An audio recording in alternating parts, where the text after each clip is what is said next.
Welcome,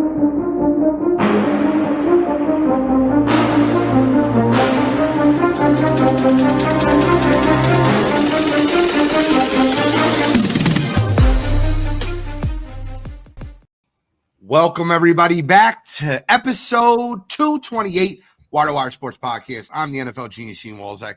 In the upper left corner, we got Kent State's own, Cleveland's own, Collegiate Cottrell. Gentlemen. Swifty, right? Yeah, I mean, look, we're approaching that time frame. No football now, like first official week.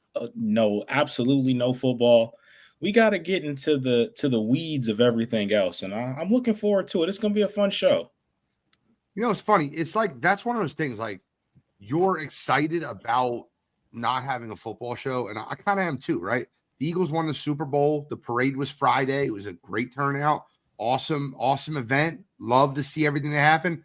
You know, I'm ready to kind of move on, right? I'm ready to talk about some more basketball. I'm ready to get into our baseball list. They're coming out. Pitchers and catchers have already reported. We got hot headlines back. We got brackets back. We got college basketball. It's March Madness, baby. And Dickie V's back. And now I got just sick people. I don't know how to tell you. Upper right corner, Scholastic Shally, Uncle Shally, second week in a row, sick Shally. What's going on, Bill? Got rid of one and caught something else. Just on a bad run here. But going to get it all out of the way before spring happens and be ready to go. But definitely share the excitement, though. I mean, baseball season is always and will always be my first love. And, you know, pitchers and catchers reporting is great. And I said it last week. I'm really excited for college basketball this year. So the tournament can't get here soon enough for me. I'm glad you're excited. I'll tell you what I wasn't excited for. I don't think they could have screwed this up anymore. I don't. I really don't believe that the NBA could have screwed this up anymore. So let me just recap you. All-Star Weekend happened the week after the Super Bowl.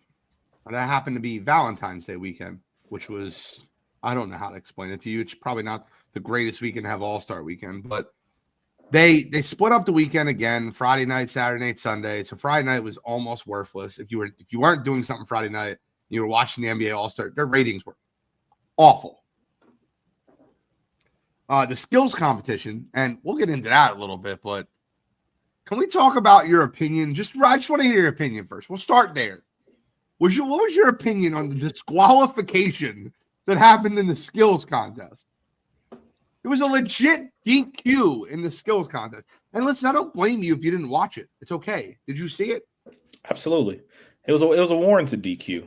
CP3 and Wemby try to cheat the game. You know, you can't get rewarded for cheating the game. You get nothing out of it. So it was a legitimate DQ there. And I almost think that the NBA kind of had to do it. And from Wemby and CP3 side of things as well, we're not talking about this skills competition if they didn't do it. So, like, I think it was really good for both sides. I think the league had to step in and DQ them because, like, you can't have people doing this every single year because that's making a mockery of the sport in reality. But at the same time, that was the most interesting part of Friday. Like, Wemby and CP3 doing that, like, them just, you know, it feels like they just were, like, secretly meeting, like, hey, like, we're about to do this, like, shock everybody. 100%. They knew what they were doing. That was 100%. Like, the question isn't whether or not they knew what they were doing or not. The question is, was it intelligent what they did?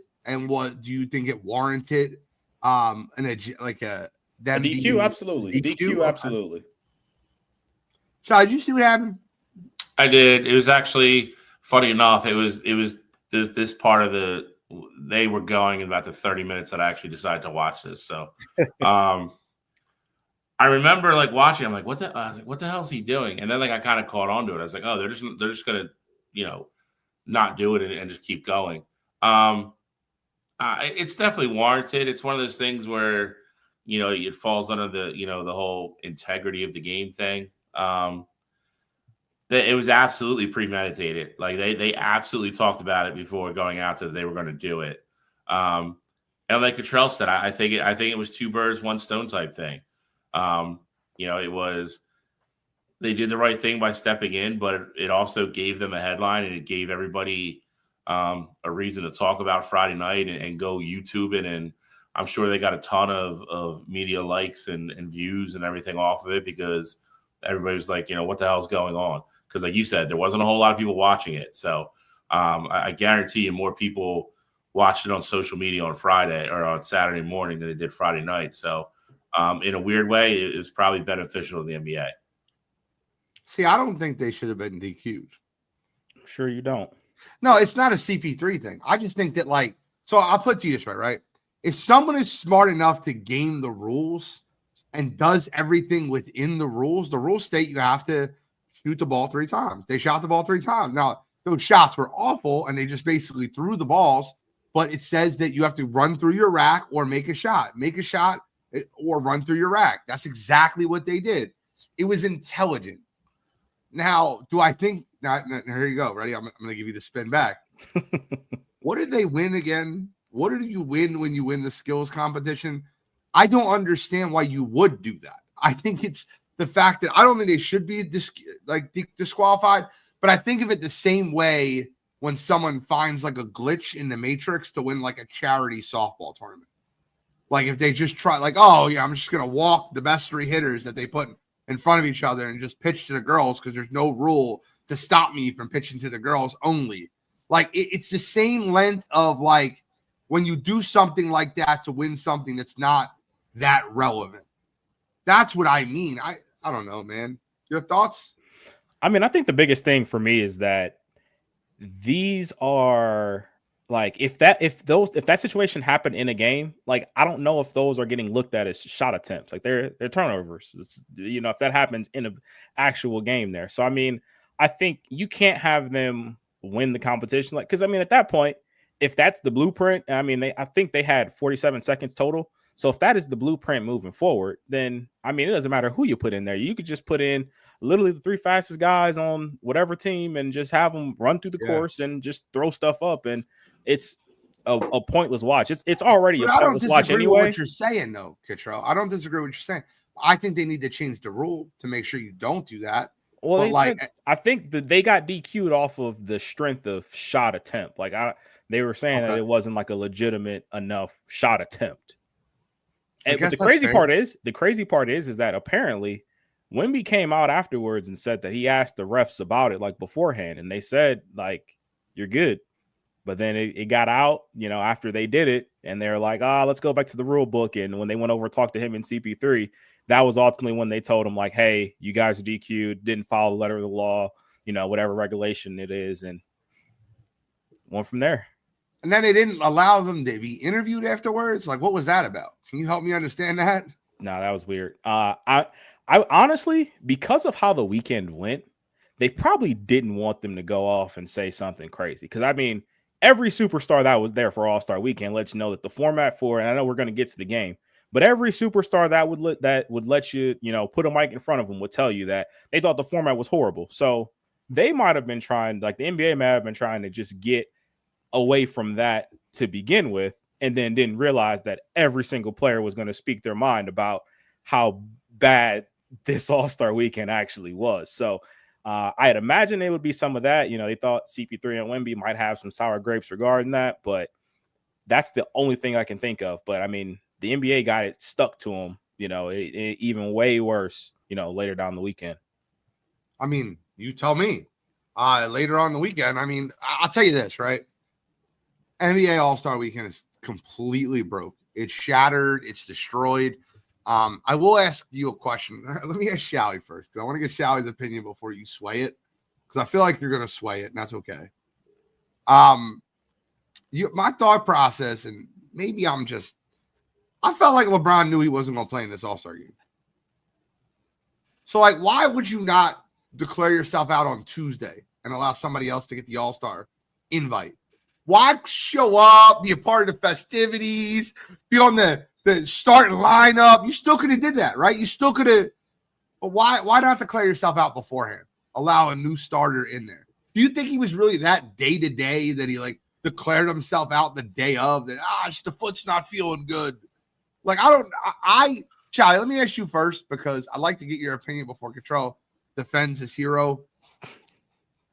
Did you think that like he really knew he was? I don't know. I felt like LeBron is that calculated that he wanted all the attention of All-Star Weekend to be on him. He wanted to hang out with his boys, but didn't want to play in the game. And see, this is the conundrum that is LeBron James, and this will go down as another example of, to me, if he just does it the right way, nobody bats an eye. You're what, 40, 41? What is he?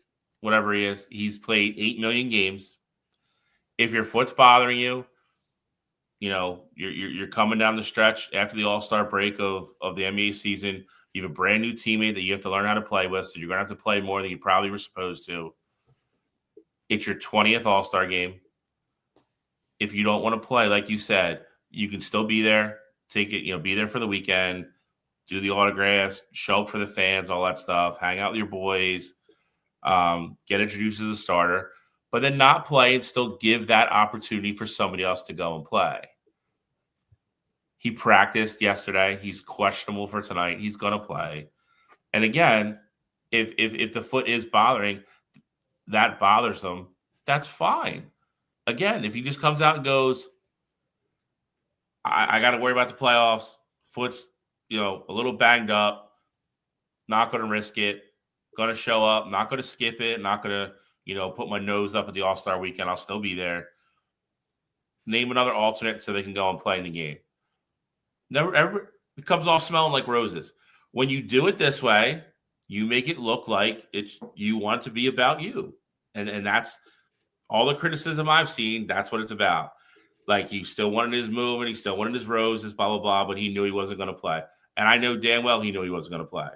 Like, this wasn't, he didn't wake up Saturday and go, I'm not going to play tonight. Like, he knew going there he was not playing.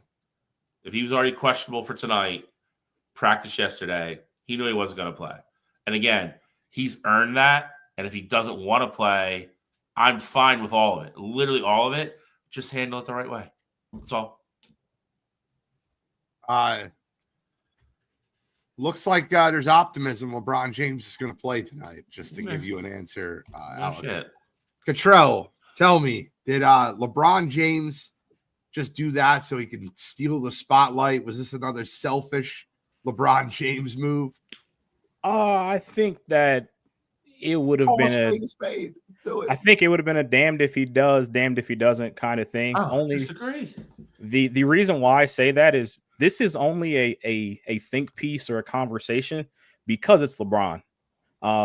We're here like after All-Star Weekend, and Anthony Edwards and Giannis Antetokounmpo quite literally did the exact same thing. They went through all the festivities, they took pictures, they were there, and they didn't play. Like, no one's talking about, oh, we could have had this replacement for Anthony Edwards, or we could have had this replacement for Giannis, because we don't care. Like, the only reason that this is a thing is because it's LeBron. You're right. So could he have said something sooner? Sure. Like, I mean, I think that's very much possible, but he handled it how literally everyone else in the game also handled it. So I can't say it's a selfish thing because he didn't. I mean, he got more attention than Anthony Edwards and Giannis, but it's just because he's LeBron. Like, Ant and Giannis got to fly under the radar, and they did the exact same thing. Waited to the last minute, didn't play. You don't hear people about it. No one's talking about it because no one cares. But because LeBron did it, it's a big deal, and that's why we're here. So I think, could he have said something sooner? 100%. But with that said, we don't. If it's not LeBron, we don't care. If this was Jason Tatum that did the exact same thing, the exact same way, we don't care. We're not talking about it. Isn't that what happens though when you're the face of the league, and when some people who are just misinformed call him the greatest player of all time? Wouldn't that happen for that situation, right? Like, I'm just trying to. So at 40, at 40, him opting out to play in an All-Star game, like that, this is like he's supposed to be responsible for what the All-Star game is at 40.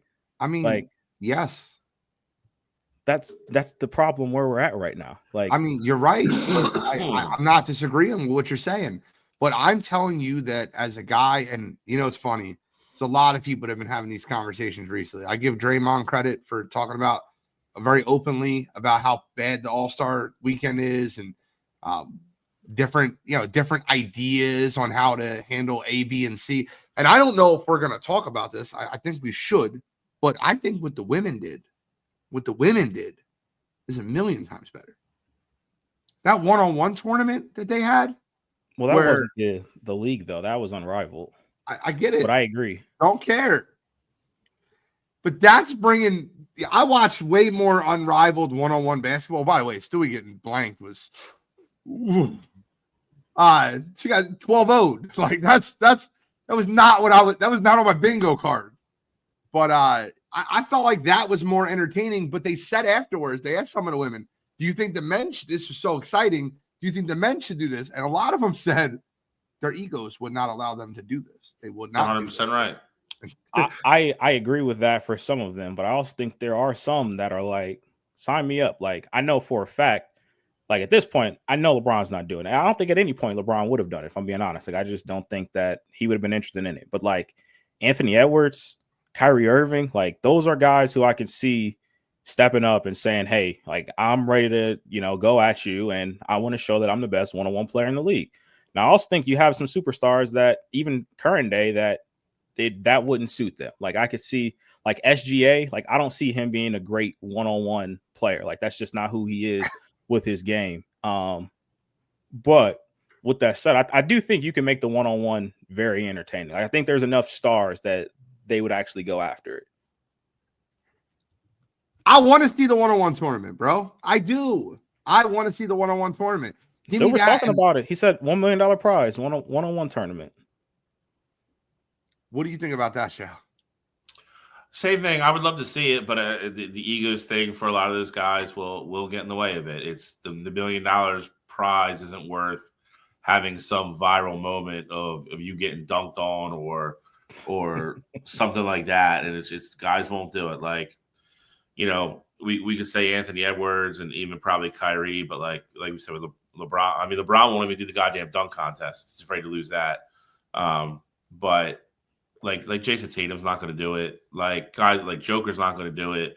Guys like that. It's I think you end up getting. It would just be really interesting to see, I guess, who would enter it, and is it all top tier all stars? Like I don't think Steph Curry would do it. Like, and then you have to bring in guys that aren't all stars now into like to fill the field out. It probably gets dicey.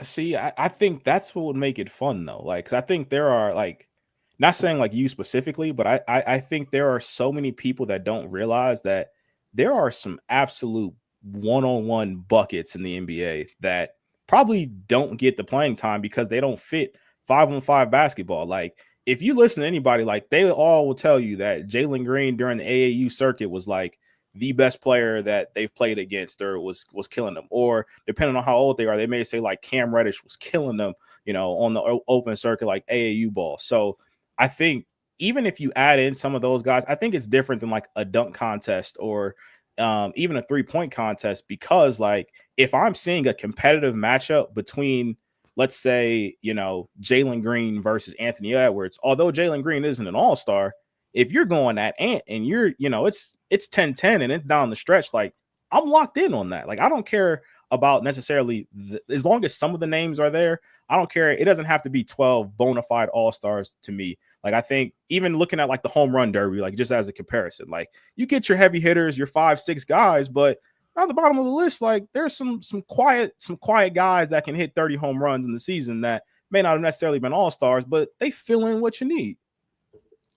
The reason I would push back on it, I say, is your whole kind of thought process is kind of the reason why, one of the bigger reasons why All-Star Weekend's gone downhill the way it has.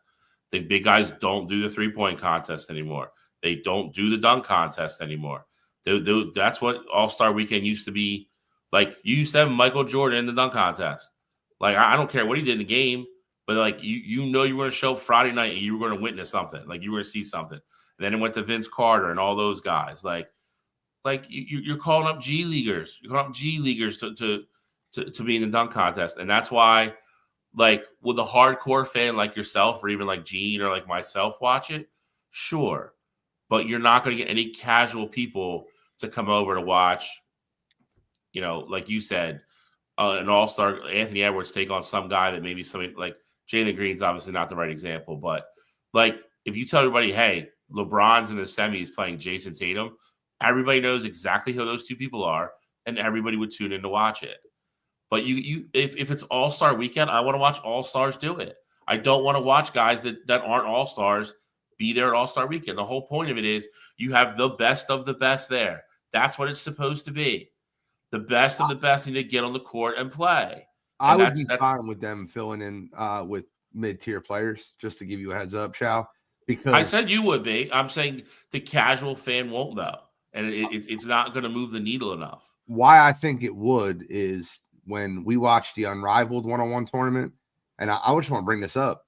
Aaliyah Edwards made a huge name for herself in that tournament. You go in there as the 8 seed and knock off Breanna Stewart 12-0, and she made a run all the way to the finals. And the only person she lost to was the person that won it all, Nafisa Collier. You also talk about her beating Breanna Stewart 12-9. She also beat Arike Ogunbowale, who's one of the best one-on-one players that you can go against.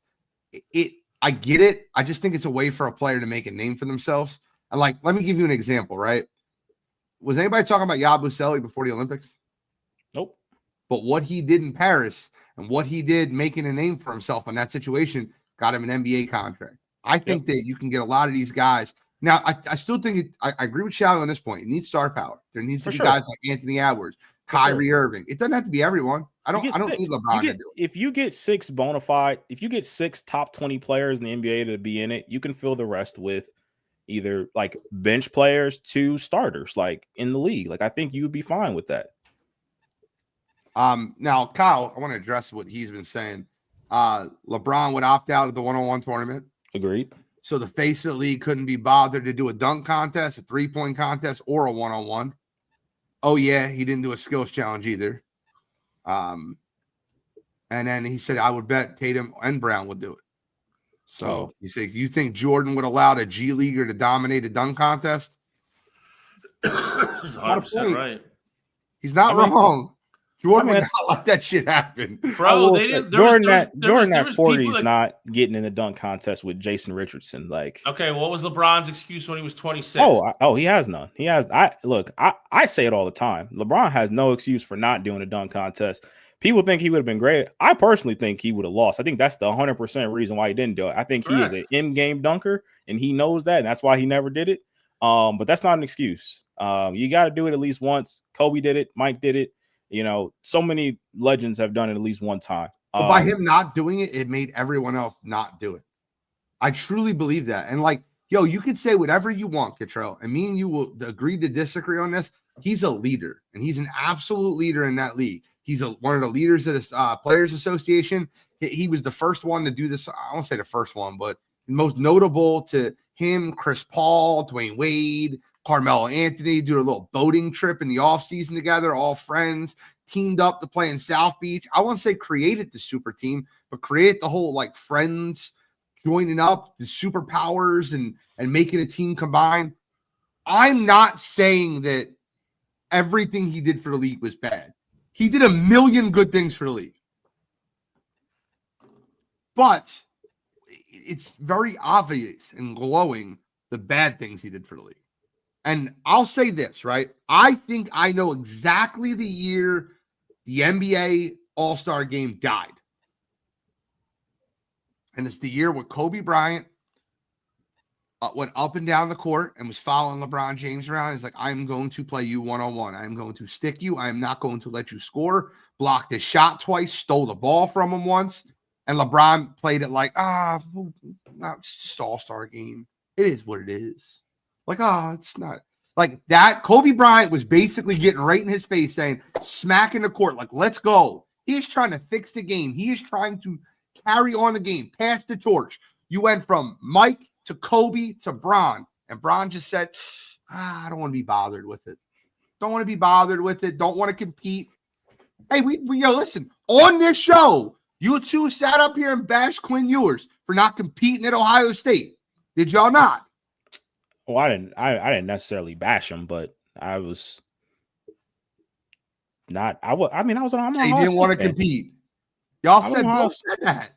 I'm an Ohio State fan. Of course, I'm going to say that. I respect you adding that. But I didn't bash him for. I mean, I thought he wanted to go to Texas all along. So like the NIL, like everything made sense for me. I didn't necessarily say like, you know, he's like necessarily like scared to compete. I just wanted him to compete. I knew he wasn't going to play over CJ. I mean, that just wasn't going to happen. But I wish he would have stayed to compete. That's all. And I think the part that makes LeBron so interesting, right, is we all want to see him compete. We all want to see him do well. We all want to see. Bro, I'll tell you the truth. And I don't know if Callie probably didn't tell me then. I'll tell you the truth. The year he dominated Derrick Rose in the Eastern Conference Finals, where every fourth quarter he stuck him and shut him down. That was the Eastern Conference Finals, I believe. It was the Heat versus the Bulls. The year Rose won the MVP. Or it might have been the year before Rose won the MVP. I think the year Rose won the MVP, he tore his ACL versus the 76ers. That's not the point. I remember that season. I'm like, LeBron is going to be the greatest NBA player of all time. He is going to be the GOAT. And then that finals happened versus the Dallas Mavericks. And they were making fun of Dirk and they're coughing and then they got beat and they got smacked around and absolutely embarrassed. And at that moment, I'm like, okay, it's how he responds. He comes back and wins a championship, then another championship. I'm like, that's how you respond. That's awesome. LeBron James is going to be the greatest player of all time.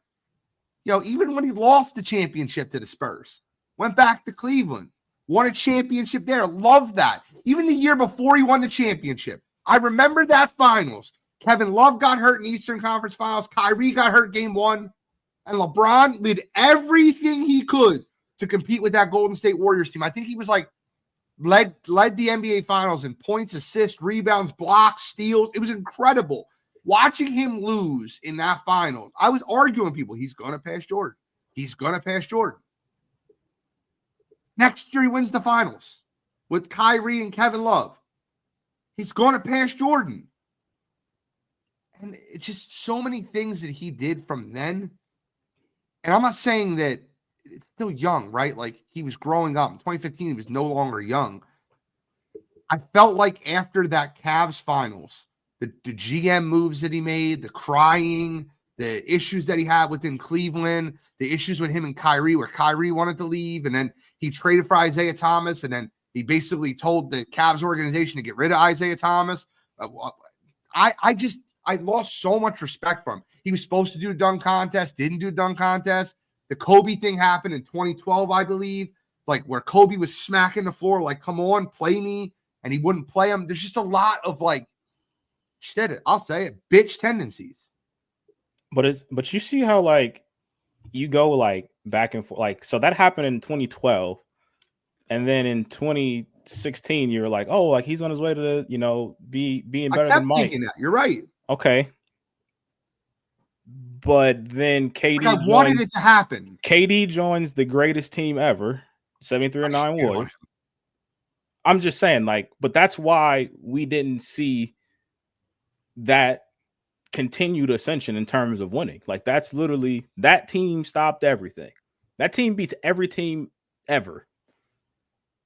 And I don't disagree with what you just said. I'm just saying, I think that LeBron, I think we're just poorly.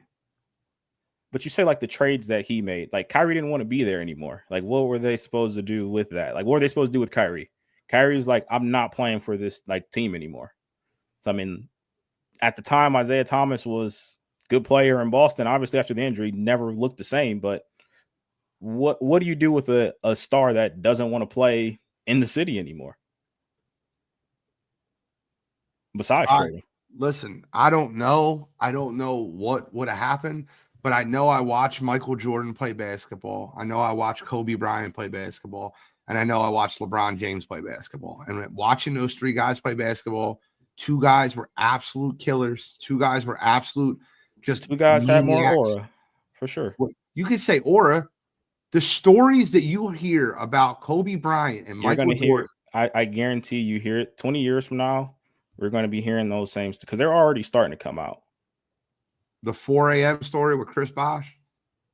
I have no clue what that is. Chris Bosh, like, my goal was to be the first person in the gym. I got down in the gym and Kobe Bryant had ice packs on his knees. and he was sweating. Not only did he beat me down to the gym, he had already finished a workout. Like that, or the 2010 Olympic team where I know the first play, I'm going to run through Pau Gasol's chest, all three of them. It's just that Mamba mentality. It's just that Jordan-esque, like that killer mentality. LeBron never had Aura. that. Sure, aura. We'll use aura as a word. You're using aura as a word to subjectively say that it's just like mind games of why people don't think that LeBron James is the greatest player of all time. No, it's not that. It's that we're talking about things that aren't specific to basketball. That's all. Like we're talking about you talking like this, like Jordan's mentality. Because I mean, I'm with you. Like I think the mentalities are clearly different. LeBron is a pass first guy. Jordan and Kobe were like, if we're gonna beat you, it's gonna be because I'm the one that did it. Like, and I don't care what I have to do. I'll go out there. I'll die if I need to. But if that means that we win, we're gonna win. But I'm saying like that is all those things that Can we you're all talking relate about to that competitiveness more though, Control?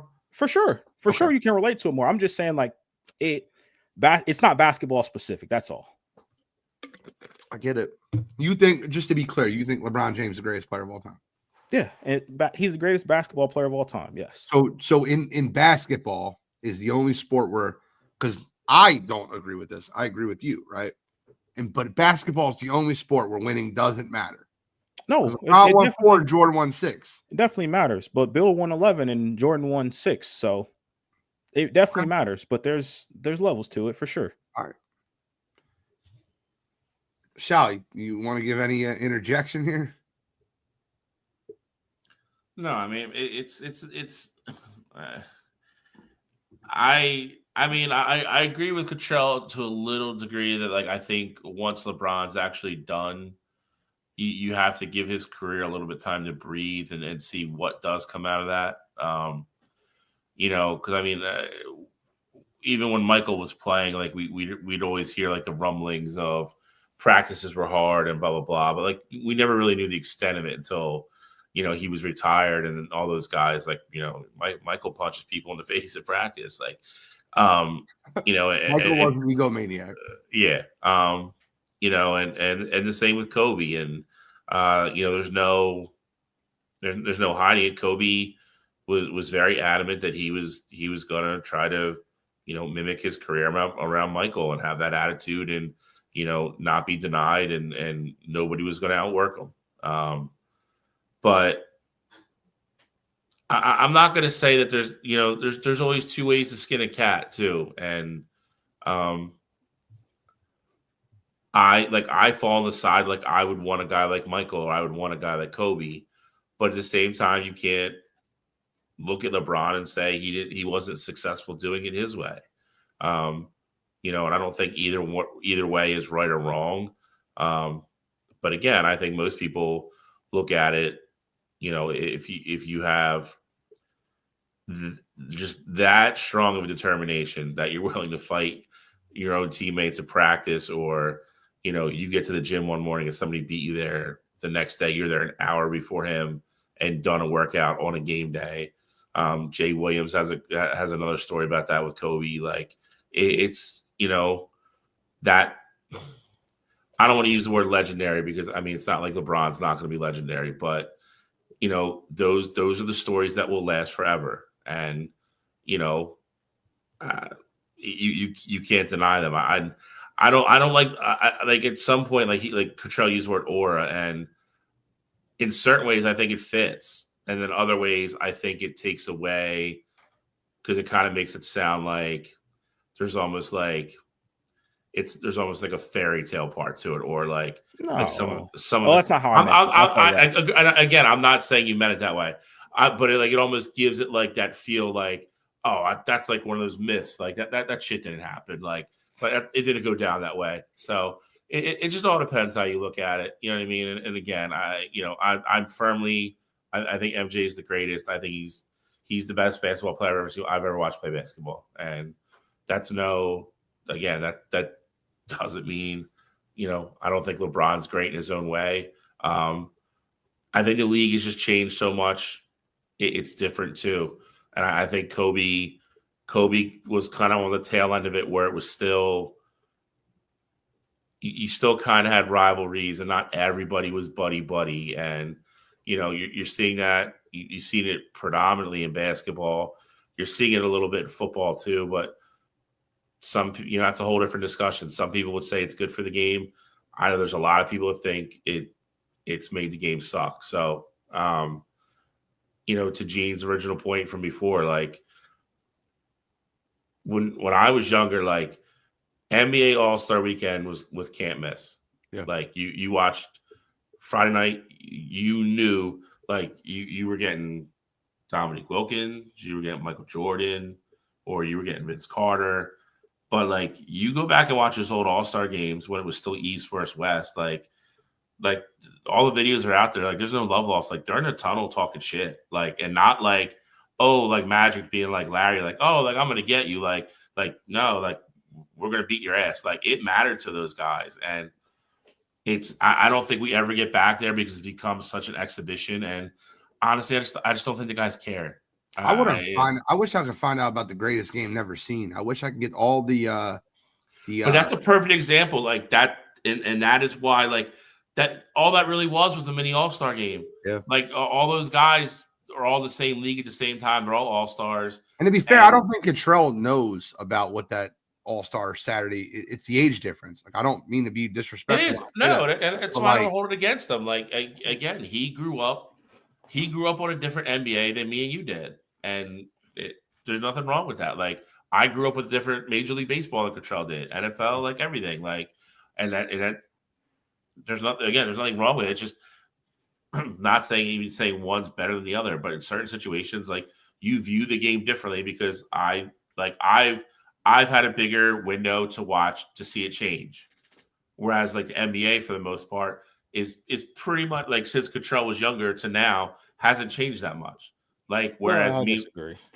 Not let's put it this way, not to the drastic change that me and Gene have seen. Let's put it that way. All right. I mean if we're basketball, and this isn't a bad thing, dude. Yeah. This is no. I'm not taking it that way. But if we're being honest, 80s, not 80s. 80s had great basketball. 90s is probably the most, and it's not to knock on anybody, but 90s is probably the most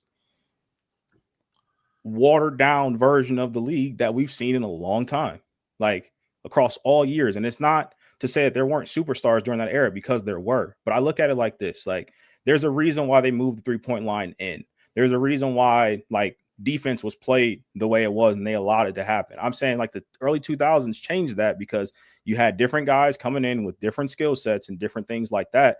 And the game was evolving. Like I say it's been a drastic difference in my opinion, because like I see early 2000s games where you could win a finals game 88-84. Like LeBron's first trip to the finals, like in 2007, like the Spurs beat the Cavs in one of the games. It was like they're both teams were below 90, and you could win games like that. If you're below 90 in today's game, you're losing by 30 plus every single time. Like it's unheard of for that to happen. I'm not saying it's good. I'm not saying it's a good thing. No, but I mean, I just think the game is so different. I think NBA has turned into basically like the flag football Pro Bowl game. It's just all geared towards the offense. And I think that needs to be geared towards the defense. And I think that kind of sucks, if I'm being honest. But I think part of it, too, is because, one, you also see teams shooting 53s a game. And if you're making, 25 threes a game, like you're going to score a ton of points. And I definitely think the game needs to change because, I mean, it's clear. It's evident that the game needs to change. But I also think a part of it is, and LeBron is a huge part of this, and I definitely will agree with you guys on this, but the foul baiting, the flops, like that, to me, I think that's his worst impact on the game, because you see it now in almost every, I shouldn't say every superstar, but a lot of like great players. SGA is one of them. James Harden made a killing off of it. James Harden's a great ISO player in his own right, but in his like prime in Houston there, he was making a killing off that. Joel Embiid does it all the time. Like there's guys who have to get to the free throw line to have their numbers look the way that they do. And it's bad for the game. So I agree with you, like in the sense that it's the game itself right now is not in a great place. And I also think LeBron is a huge part of that because of what he was doing in his prime as far as the flopping and the flailing and all that stuff. And I think people gravitated towards that and picked that up. But the game's definitely not in a great place right now. I respect that. I think that was a very, very great comment. A great breakdown of it. Control, before we move forward, is there anything else you want to touch on with this weak ass All-Star game? I think the only other thing that I would say is that I think in general, of course, you want the stars to be competing. You want the stars to be in all these contests and things like that. I'd argue that we've seen 2 of the top 5 greatest dunk contests of all time with Aaron Gordon and Zach LaVine competing against each other. So, like, I think, and that's not to say, like, you know, Zach LaVine's been an all-star before. Aaron Gordon he hasn't, but he's a decent player in the league. Like, I think you need the stars to be there, but I also need the product itself to be, like, if the product is good, I think we're still having a different conversation than what we're having right now. Can I disagree? The product isn't good to me. I want to disagree with you. Sure. I don't care how good the dunk is if it's from a guy I never heard of. And I think that's a big problem. They weren't guys. But LaVine and Gordon weren't. No, I understand that. But Mac McClung, and like, I'm not saying that. Well, Castle, like, what you're essentially getting is you're essentially getting great dunks from guys that don't play in the league.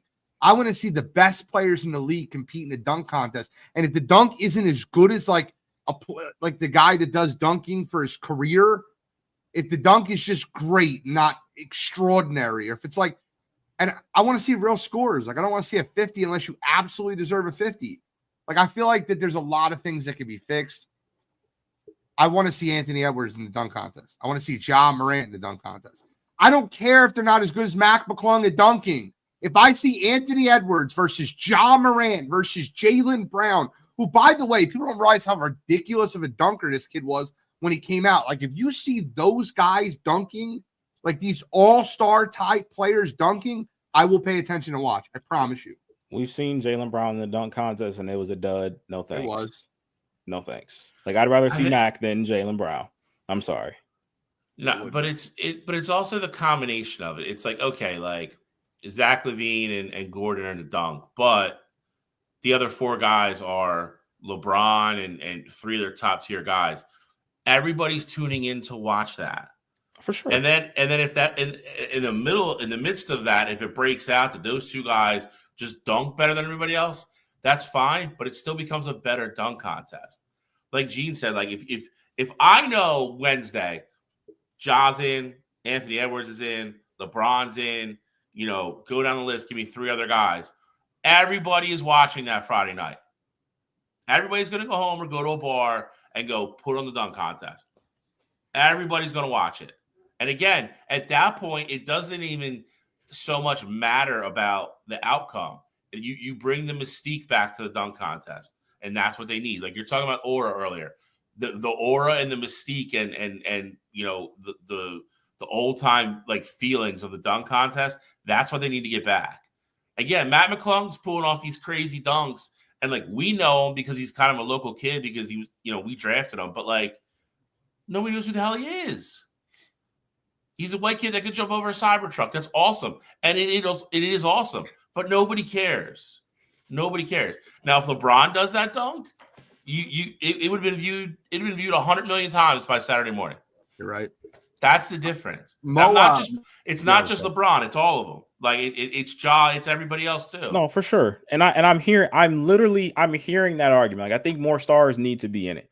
But I also don't think like I'm not also all in on this concept of let's just put let's put Jaylen Brown and, you know, like 4 guys similar to Jaylen Brown. It's not to pick on him, but it's just he's one of the guys that have done it before. And he's an all-star guy. He's a guy who could have played for Team USA. Like he's a top 25 player in the league. Like if we get 4 guys like Jaylen Brown and we get, you know, 4 guys that put up similar ducks than what Jaylen Brown did, I'm not entertained as that. I get the name value is there.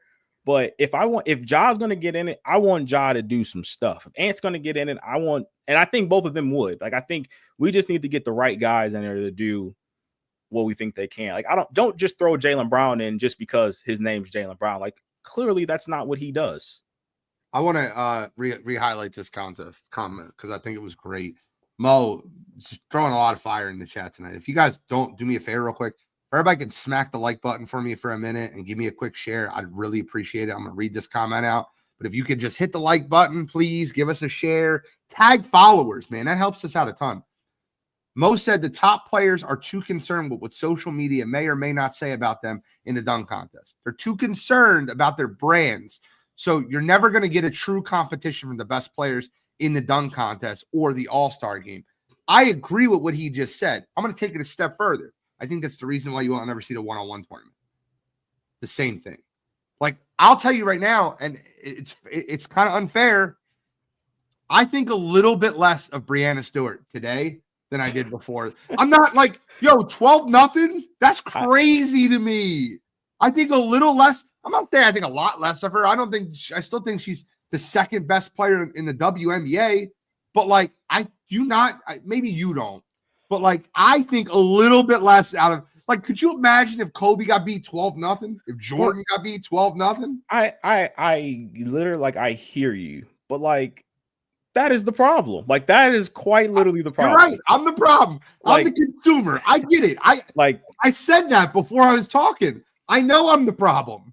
But like, so like, this is like we talked about, like, we could use LeBron as an example for this. Like, LeBron's not obviously at this point not going to do a one-on-one contest. I don't think he ever would have done it. So let's use him for example's sake. So you hear like everybody would be like, oh, I want to see LeBron do this. I want to see him do this. I want to see him, go in the one-on-one tournament. But if he goes in and if he doesn't win, then we're coming. How can he be the GOAT if he let Jalen Green beat him in a one-on-one tournament 12-0, or he let Cam Reddish beat him in this one-on-one tournament 12-2. Like, we're having different discussions about that. So I mean, that's why we're here. The one thing I would agree with him. I feel like LeBron is probably the only person in really a can't win situation if this happened, even if this was going on 10 years ago. But I think other parts of like for instance, like if this would have happened like during that All-Star game that Gene was talking about, and they were to play one-on-one, Kobe 100% would have called out LeBron, and then then that would have been even worse, because then it's all right, you'd have backed down for sure. Okay, well, I promise you verbally backed down from it. What would have happened on social media would have been a lot worse than what would have happened if you got dunked on or something like that. No, you better go on that court. I don't even care if you lose 12-0 at that point. Don't back out of it. I say it like this. There's a reason. There's two things, and this is with both Jordan and LeBron. Two things that you will never see footage of. I know for a fact there were people in the gym when LeBron was 16 and he was playing against Artest and Jordan and all those guys, and no one has any video of that. There is a reason why. Every star in there has scrubbed the video from the face of the earth. And the second thing with LeBron is that there was a camp in like maybe 2008, 2009, and Jordan Crawford, kid that nobody knows, that he had a couple years in the NBA, dunked all over LeBron. And there was a video, because you see like a screenshot of it, but the video has been scrubbed from the face of the earth. So with all that said, appreciate Eric. When these things happen, these people don't want to get embarrassed like that. So it's a shame. It really is a shame. But I do think you have some people in the league that would do it. Eric, I appreciate you, brother. Thank you so much. We never asked for stars. We never asked for support of the show, and you still sent it, and you still did that. I really appreciate that.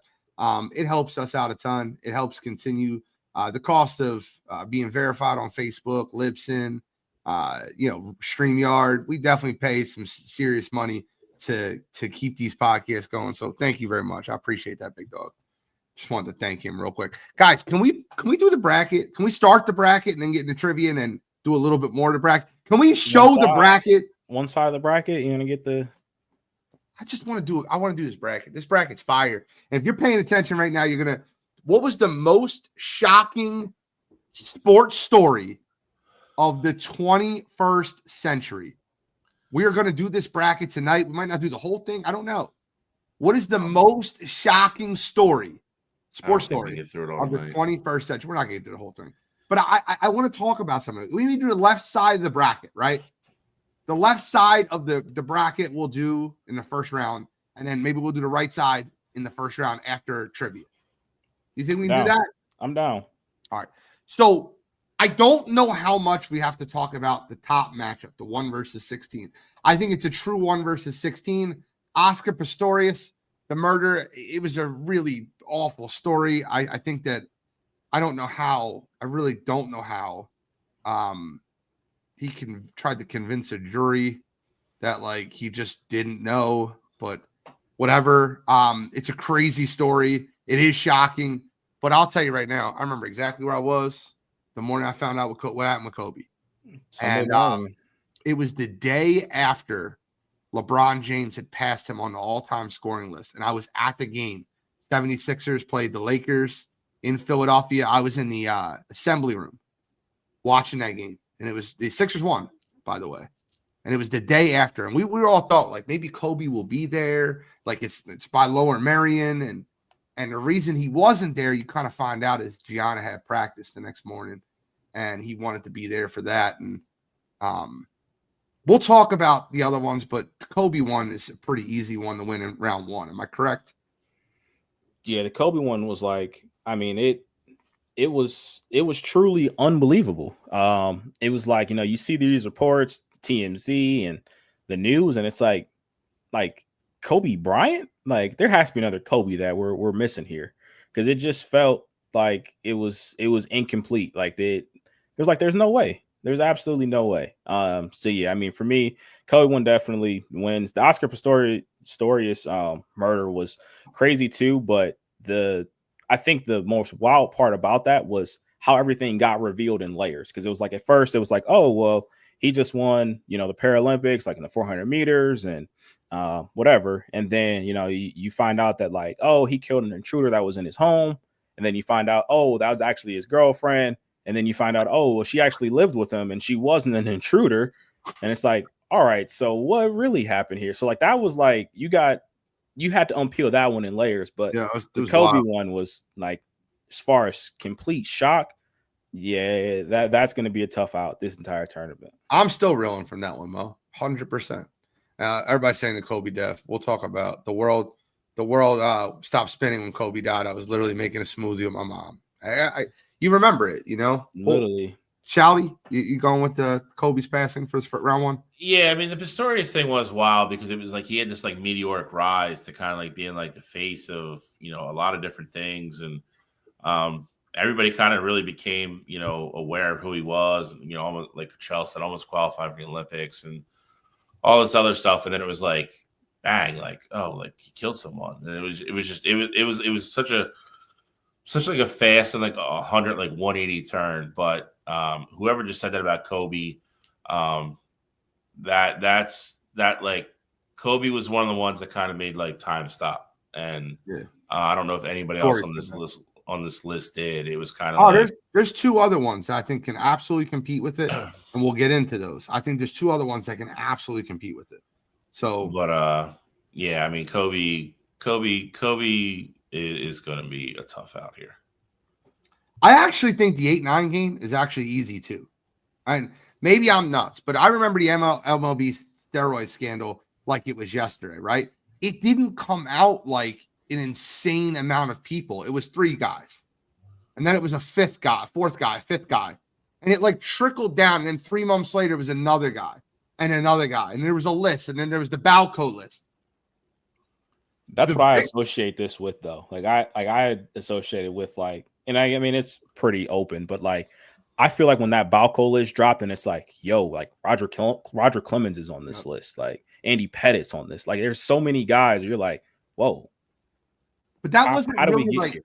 It didn't become that shocking to me. Like we all knew Mark McGwire was on steroids in the late 90s. I don't know how you looked at him and didn't think he was on steroids. I remember I think his name was Brady Anderson. He had 8 home runs and then 50 the next year for the Orioles. Like, it was just like, what the hell? Like, he's doing something. The Vic scandal, to me, absolutely rocked the world. Like, I think that this is an easy Vic scandal was he was, at that point, he was a top 5 quarterback in football. And he went to jail. He was going to jail. And you know what the worst part about the Vic scandal was? You could ask people still to this day, why did Michael Vick go to jail? And they can't tell you the right answer. Look, well, he killed dogs. It's not the right answer. That's not why they went in jail. By the way, killing dogs wouldn't have put him in jail. He probably would have still been an NFL quarterback and never had that situation happen. He went to jail for racketeering because the government didn't get a cut on the gambling money they were having in dogfighting. The Vic scandal to me is definitely more shocking to me than ML Boy steroids, but just I would love to hear your opinions. So I vividly remember like the Vic scandal, and that was another thing that really happened in layers too. Because at first it was like, oh well, we found this like dogfighting ring at this house that belongs to Michael Vick, but he doesn't live here. Like this isn't his house, you know. So you kind of thought at first that it was going to get like swept under the rug. Then it was like, all right, well, we brought him in for questioning and you know, talked to him a bit. Everything at that point was still fine, but then they do more digging. You know, some people start talking, and you know, it's like, all right, well, he wasn't completely clueless on the situation anyway. And then, like you said, they ended up charging him with the racketeering, and you know, he goes to jail for everything. With the steroids, you know, again, that's another layer there. But as far as like just immediate impact, because there were so many, like with the steroids and things like that, and it wasn't like a just right away, bam, and it's all over with. I think for me, I'm siding with the Vic scandal only because the big thing for me is at that point, Michael Vick was about to be the highest paid quarterback in all of football. Like at the time that he went to prison, he was about to sign a 4-year extension with the Falcons and potentially go on to be, I mean, we don't know. Vic could have been a Hall of Famer if he doesn't have this whole mishap there. He won an MVP already. I feel like if you can capitalize on that, you're in the peak of your career. You win 1 or 2 more, you're in the conversation of potentially going to the Hall. So, I mean, we just don't know what would have happened there. So for me, I'm rolling with the Vic scandal. This one's tough because it's like, is it the drawn out fuse or is it just kind of like, you know, just explosion? So to Gene's point, I mean, steroids were kind of Major League Baseball's like dirty little secret for a while, and it really wasn't much of a secret. But then there became rumblings, you know, that MLB had been digging at this for like 2 or 3 years. Then Jose Canseco's book came out and named a bunch of people, and everybody's like, oh, he's just trying to sell books. He's full of shit, blah, blah, blah.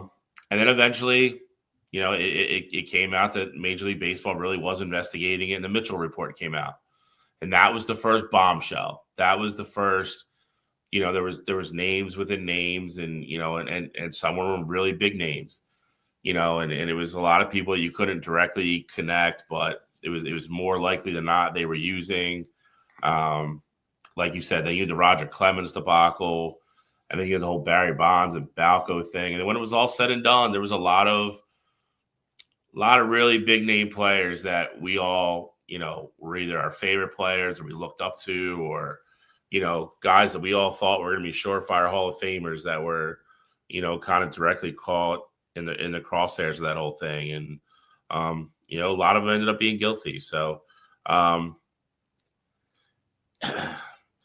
the Vic one's just tough because it literally came out of nowhere. You know, like you guys said, it was like, you know, it was middle off season. It was like breaking news, like Sports Center, like, you know, Michael Vick got caught like a, you know, dog fighting like ring, and we're like, what? Like, and like Gene said, that Simon ended up getting him caught, but getting him in trouble. I mean, but you know, if Vic moves on here, like it is what it is. Like I'm fine with it, but for me, I think the baseball one with kind of the way it kind of all ended, and the number of really high end people that were caught up into it kind of really gave it a lot of credence for me. So I would vote for steroids, but I'm really indifferent either way. I don't mind which one goes. All right, we got trivia. We'll get right back to this list. We'll talk about what I think is one of the ones that can absolutely win the whole bracket in the next round. But let's knock out. Let's get into trivia. Let's talk about trivia. We'll put the bracket right back afterwards. We got some college basketball for you guys. We got some headlines. We got a lot rolling tonight, baby. But it's 8:00 and it's trivia time. All right, Joe, you are on the all ever inclusive clock. And gentlemen, I appreciate all the comments, but I got to turn you off for a minute. Okay. Wada All boom. right. So, because we're a heavy basketball show today, had to go to the hardwood. Okay. Wanted to make it fair. I feel like, jeez. Feel like Bill's a big college basketball guy. Gene's the bigger NBA guy. Okay. So we're gonna give a little mix of both. Uh-oh. I got a list here. Complete list. There have been 36. We're doing this isn't and for clarification out there too. This isn't the top 10 list. We're going back to 3 strikes this week for me only for my question because I got a big list here. We got 36 guys that have won a championship at the collegiate level and won the NBA finals. Let's get to naming them. 1 NBA champ, 1 college basketball national championship. 36 guys. Okay, that's fair. Jesus. Who's going? You're first, Chow. I'll go. I'm trying to go. Jordan won one? And because there's so many, we're going 20-second limits here. 20 seconds. I'm with it. There's a lot. Give you 10 more. 10 more seconds here, Bill. I'll go with Jordan. Jordan is 100% on here. One in North Carolina and obviously one with the I Bulls. just can't remember if he won his last season there or not. The easiest one on the list got to be Kareem. Kareem is 100% on the list. All right. I'll go with Magic. Magic, 100% on the list. The biggest winner ever on the list is Bill Russell. He's got to be there. Bill Russell is also on the list. I will go with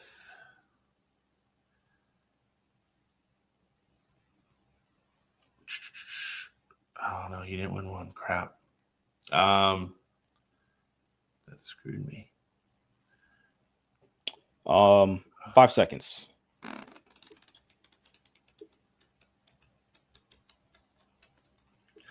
Struggling with the NCAA side of this. 1. You got to answer for me, Bill. No.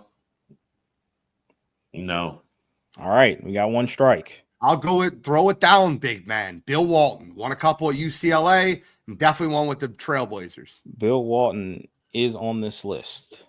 Also has one with the Celtics. Okay. Didn't know that one. Bill, back to you, my friend. I don't think that's 1-1. I got another really easy one. There's a load of these. I will go 10 seconds. Anthony Davis. Anthony Davis is correct, my friend. I'll go big game James Worthy. He was on that Jordan team that won the national championship at North Carolina, and he won a couple championships for the Lakers. Big game James. Big game. James Worthy is 100% on the list. I was just looking at the years here. 82 with Jordan, correct there. And then 85, 87, 88. Pretty Big sure game James. one All right. at Duke. I'm going to go. I know he was on that LeBron team. I'll go Shane Battier. Shane Battier is I don't think correct. He won college. Did he? He did. 2001 with Duke. Oh, he was right. I'll probably go with the most recent one. I don't know why this name popped into my head, but I remember him winning college. I know he won with LeBron. As soon as you said with LeBron, I thought you were going to go with Mario Chalmers. Mario Chalmers is also on the list. Mario Chalmers. Probably the most recent. Definitely not the most recent because Bill already got Anthony Davis. Oh, okay. Well, I figured most recent. Oh, you're right. You're right. I don't know why. I will go with my the one Michigan guy I know that's on this list. He's probably the only one. I'll go with Glenn Rice. Glenn Rice is on the list. Michigan 89, Lakers 2000. Is it just men? Can I get women? I'm just kidding. Now I'm starting to get stumped. Now I'm starting to get at this list. How much time I got? You have 15 seconds. Okay. Think. 10 seconds.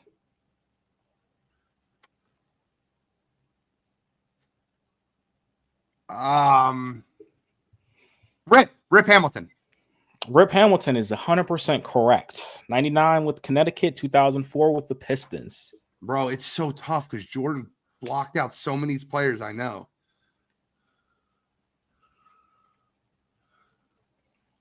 Rip Hamilton, baby. That's a fucking good one. All right, I'm gonna start your 20 seconds now because I wasn't looking at the clock when we got the answer. I'm pretty sure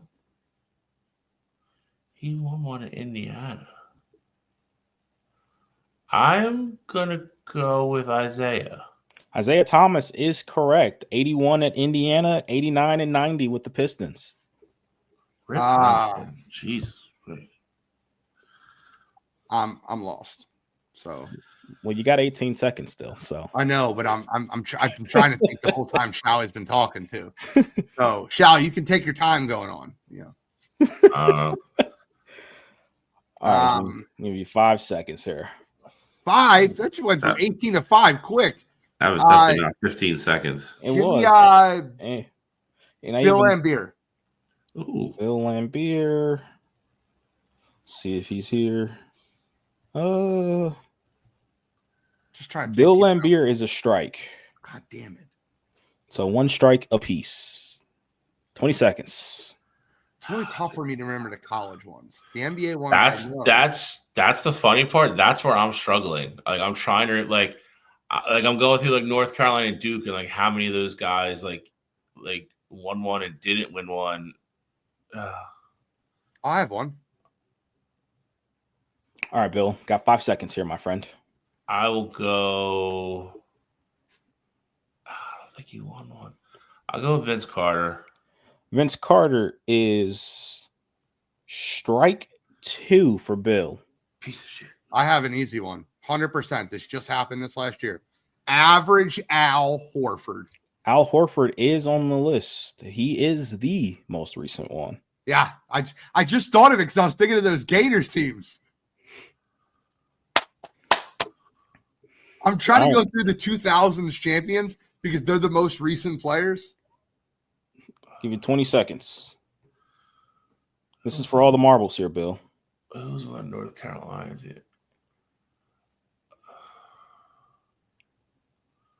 Oh, he's got. Well, yeah, I'm pretty sure he's on the list. Go with Danny Green.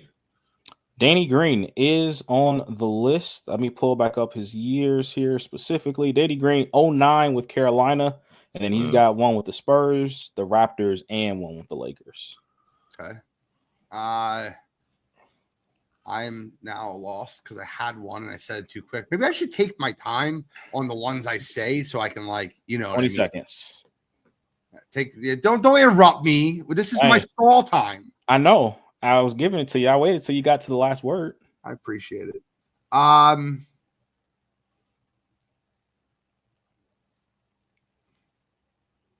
80s. 5 seconds. Wilt Chamberlain. Wilt Chamberlain is incorrect. Not on the list. Phil. How did he not win one in Kansas? 20 seconds.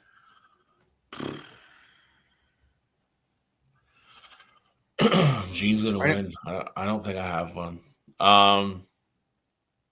That's okay. I can win one. I'll take you taking a strike here.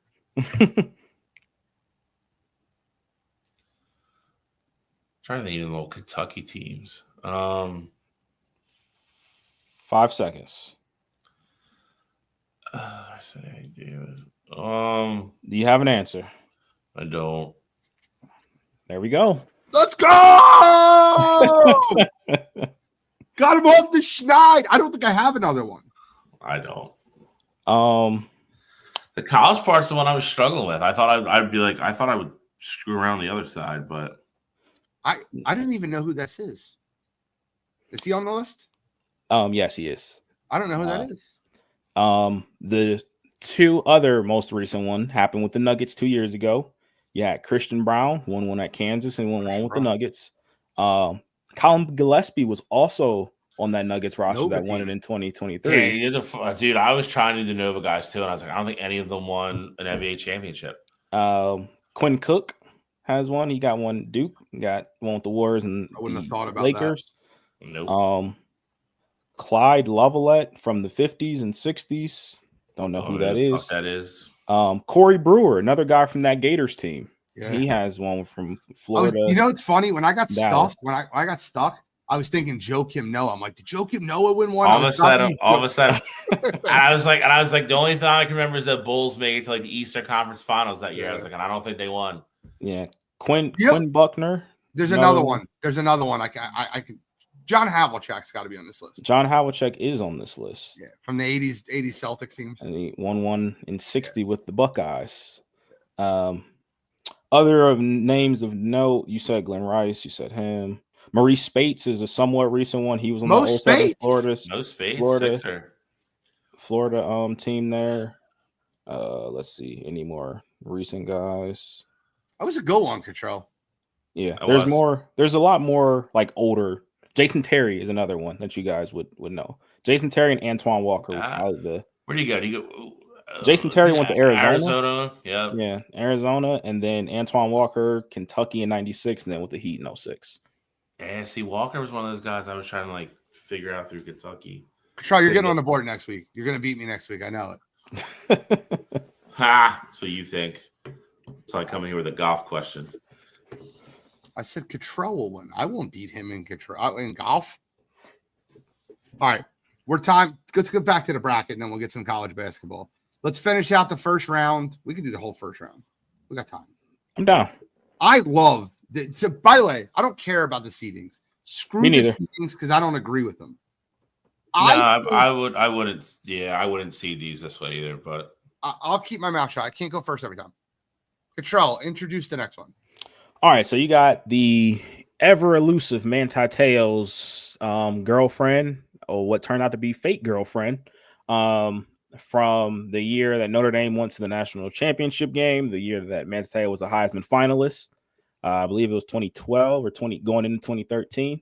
And then you had Andrew Luck out of nowhere just announcing that he was done playing football, leaving the Colts with no options at quarterback. And since he's retired, they still have not found the guy to replace him long term.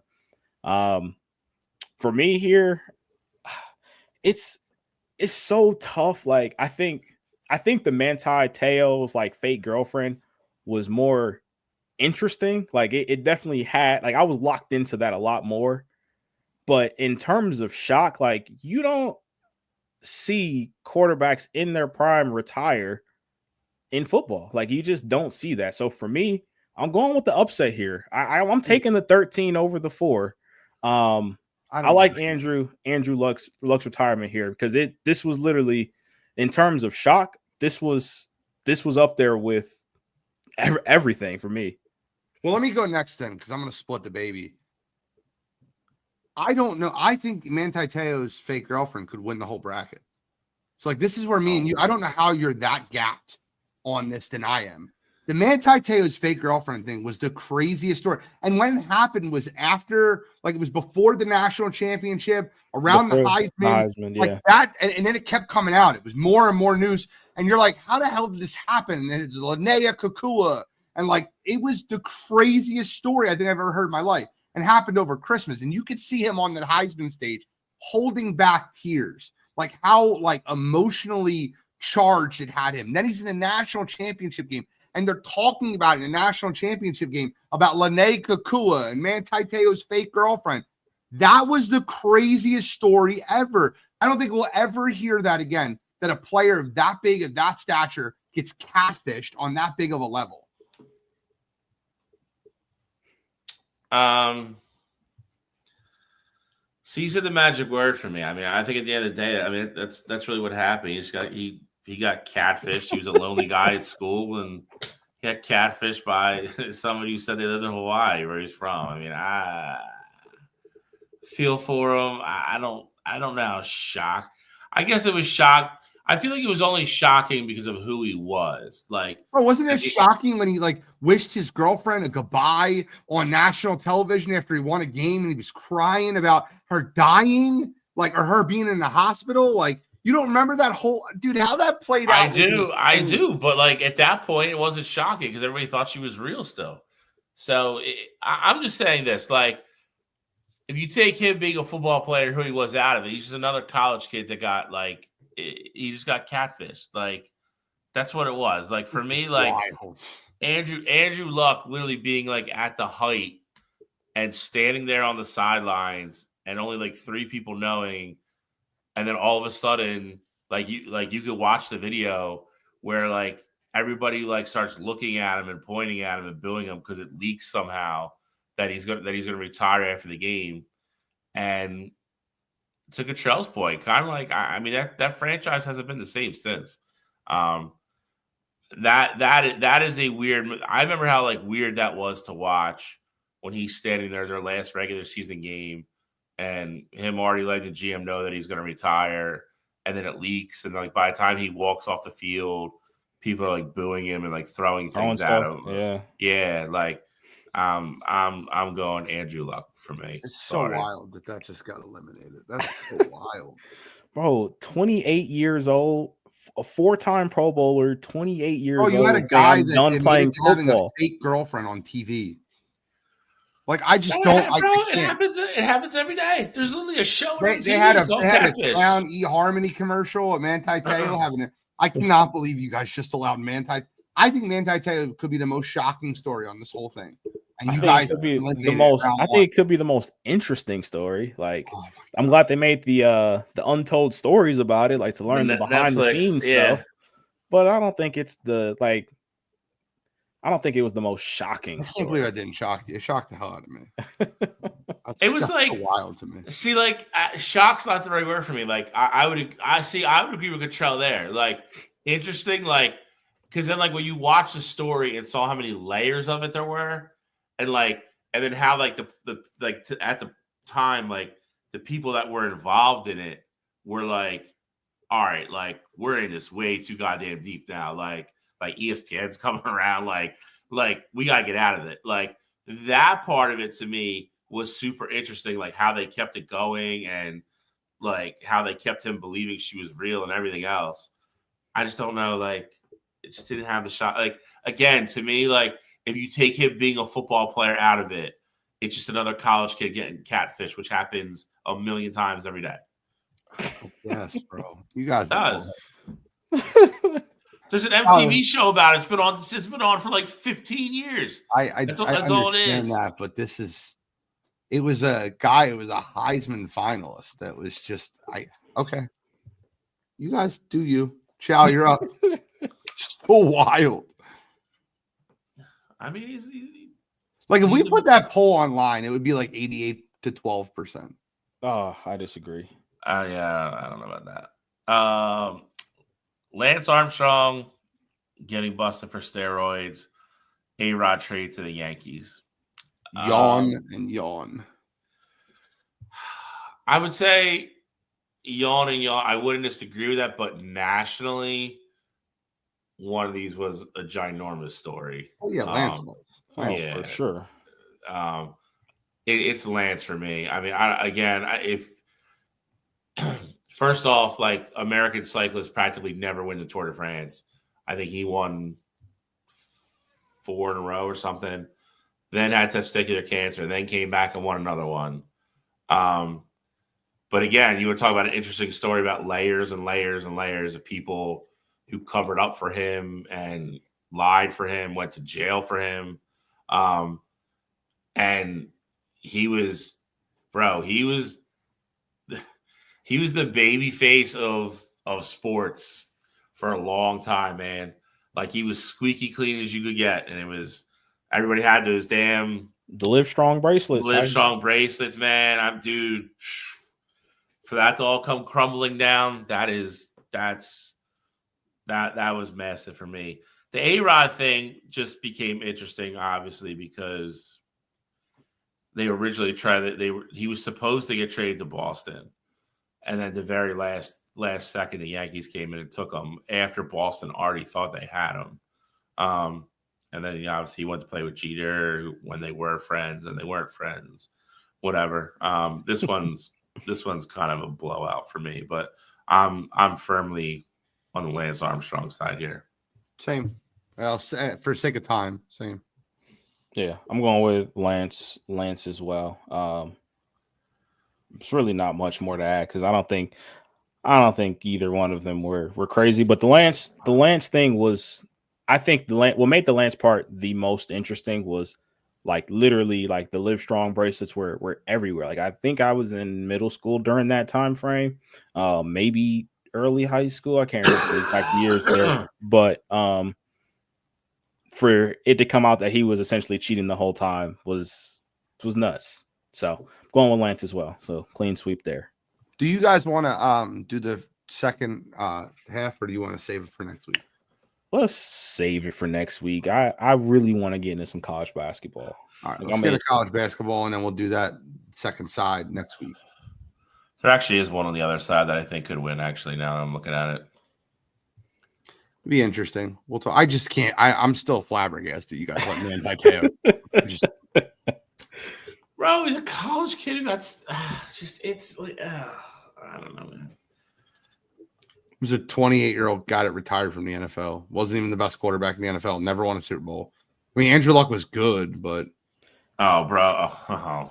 If we're being honest, Andrew Luck is Joe Burrow. If we're being honest, I was just gonna say it. You can say what you want to say. Joe Burrow is better than your favorite quarterback, so it is what it is. And the only team, I don't even know who that's about. And the only people that can't say that are Patrick Mahomes fans, because he's better than everyone else in the league. And if I'm being honest with you, I'm just being honest with you. If I was starting a franchise tomorrow and I was building that franchise from scratch, Joe Burrow would be pick one. That's a mistake. You say what you want. He's the best quarterback in football. But there's a lot of people that would have probably said the same thing about him outside of obviously taking Brady at the end. Guess what? Andrew Luck. Guess what? If we talked about it on the show here, and I want to get into college basketball. We talked about it on the show here, our crazy predictions about Joe Burrow retiring. I guarantee you, if Joe Burrow retires at 28, we're going to be talking about him in the same light that we talk about Andrew Luck. Like, had the numbers, 4-time Pro Bowler, whatever, comeback player of the year, whatever. Doesn't win one.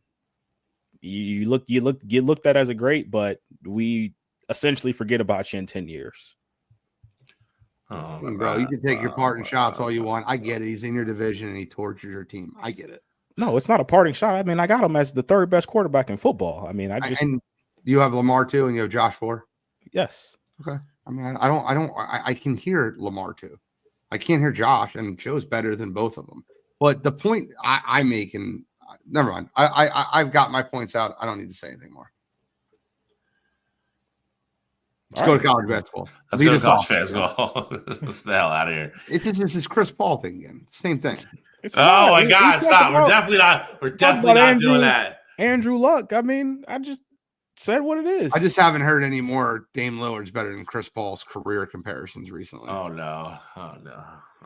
Just check.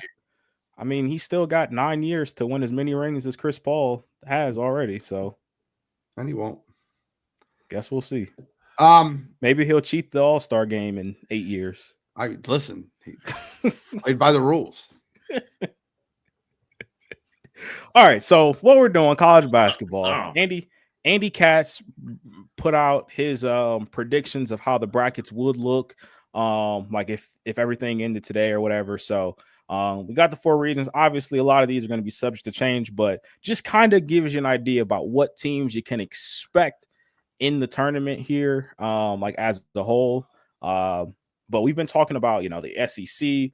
We've talked about, some teams from the Big 10 and the Big 12. But, I mean, just looking at it here, and again, this isn't going to be finalized, but just looking at it, like, and get an idea of how seedings will look, is there anything that, like, stands out to you? Or it's like, oh, if they're on a 5 line or if they're on a 6 line or 7, 8, whatever the number may be, this may be a team that can go all the way depending on who, I got one thing I want to say. When I look at that, I was waiting for the left side of his bracket to get put out. I think Hunter Dickinson's a loser.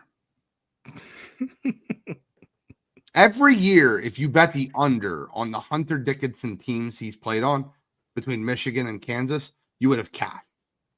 He's a loser. He's an absolute loser. Everything he's done in his entire career, the expectations have been high, and the teams he's been on have been just underwhelming. And this Kansas team, especially after getting blown out by like 30 last night, is BYU. no different. What? I said against BYU. It's a joke. Yeah. He's a joke. So I mean, nothing shocks me. I would lower Kansas because they stink. I'm sorry. Kansas doesn't get lower. I mean, if you watch Kansas play, he's not the problem. I mean, I understand that, but leadership is the problem. And it's always the problem with him. Okay, I don't know how that would be accurate, but best player on your team is a poor leader. The rest of the team follows. That's how that's accurate. Or just the rest of his team is just completely underperforming and not playing well. Okay. Just happens every team he's on. Everyone underperforms. I mean, it's not true, but it is every year except his freshman year. Okay, so you can't say every year then. Yeah, because his freshman year, he didn't have the cocky ass attitude of who he was. Kansas as a whole is just a dumpster fire right now. So I would agree with moving them down, though. St. John's is a 4, might even be a little bit underseeded. Clemson, depending on the matchup, Clemson at 6 is probably somebody you wouldn't want to see right off the bat. And then, I mean, we've talked about it already. Mississippi State at 7 that's brutal. That is a really, really, really, really good 7 seed. Shai, if I seen this bracket, is there any doubt in your mind you're picking Alabama to come out of it? Like this would be an easy bracket for Alabama to come out of. I mean, I'm not enough. No neutral court game against Houston is going to be easy. I would say Alabama is definitely the favorite. I don't think they would be a heavy favorite though. When you see the 2 other ones, you'll see exactly what I mean. I understand what you're saying. I mean, it's probably. I would say. I'll be honest, man. Alabama St. John's is an interesting game. I would definitely say Houston comes out of the bottom pretty easily, though. I definitely wouldn't be surprised at all if it's Alabama Houston at the end, but I mean that's a really good game, dude. But I think you look at that and say Bama's got the easy road. I'm looking right next to it, and I'm like, if I see, and it's not to throw shots at them. I mean, I think they're an okay team, but if I see Wisconsin on my 2 line in my bracket, like I'm throwing the parade. I'm scheduling my Final Four tickets. Like the problem is Kentucky's good enough to beat Florida. You're 100% right. You're 100% right there. But I'm just saying in general though, like if Wisconsin is your on your 2 line in Wisconsin's your bracket, not going to be a 2. I don't know. Like some of these, I'm comparing to like other stuff I've looked at nationally. Like Wisconsin's hot right now. They just beat a good Illinois team again last night. They're not going to be a 2 seed. They're just not. They win the Big Ten championship. They will be. Maybe. I mean, and I guess that maybe that's his. I guess he's assuming they win the Big Ten tournament. Yeah. But yeah, I'd imagine so because he got Purdue on a 3 line, and no way Purdue would be lower than Wisconsin if they won the Big Ten. So, I definitely think. Yeah, I mean, I would almost be shocked if the right side wasn't Florida, Kentucky at the end. Yeah, and the top side of the Florida bracket stinks. Yeah. There's not a good team on that top side. You're right. Ole Miss can be sneaky. You're trying to bait me into it, but I'm not taking it. You're right.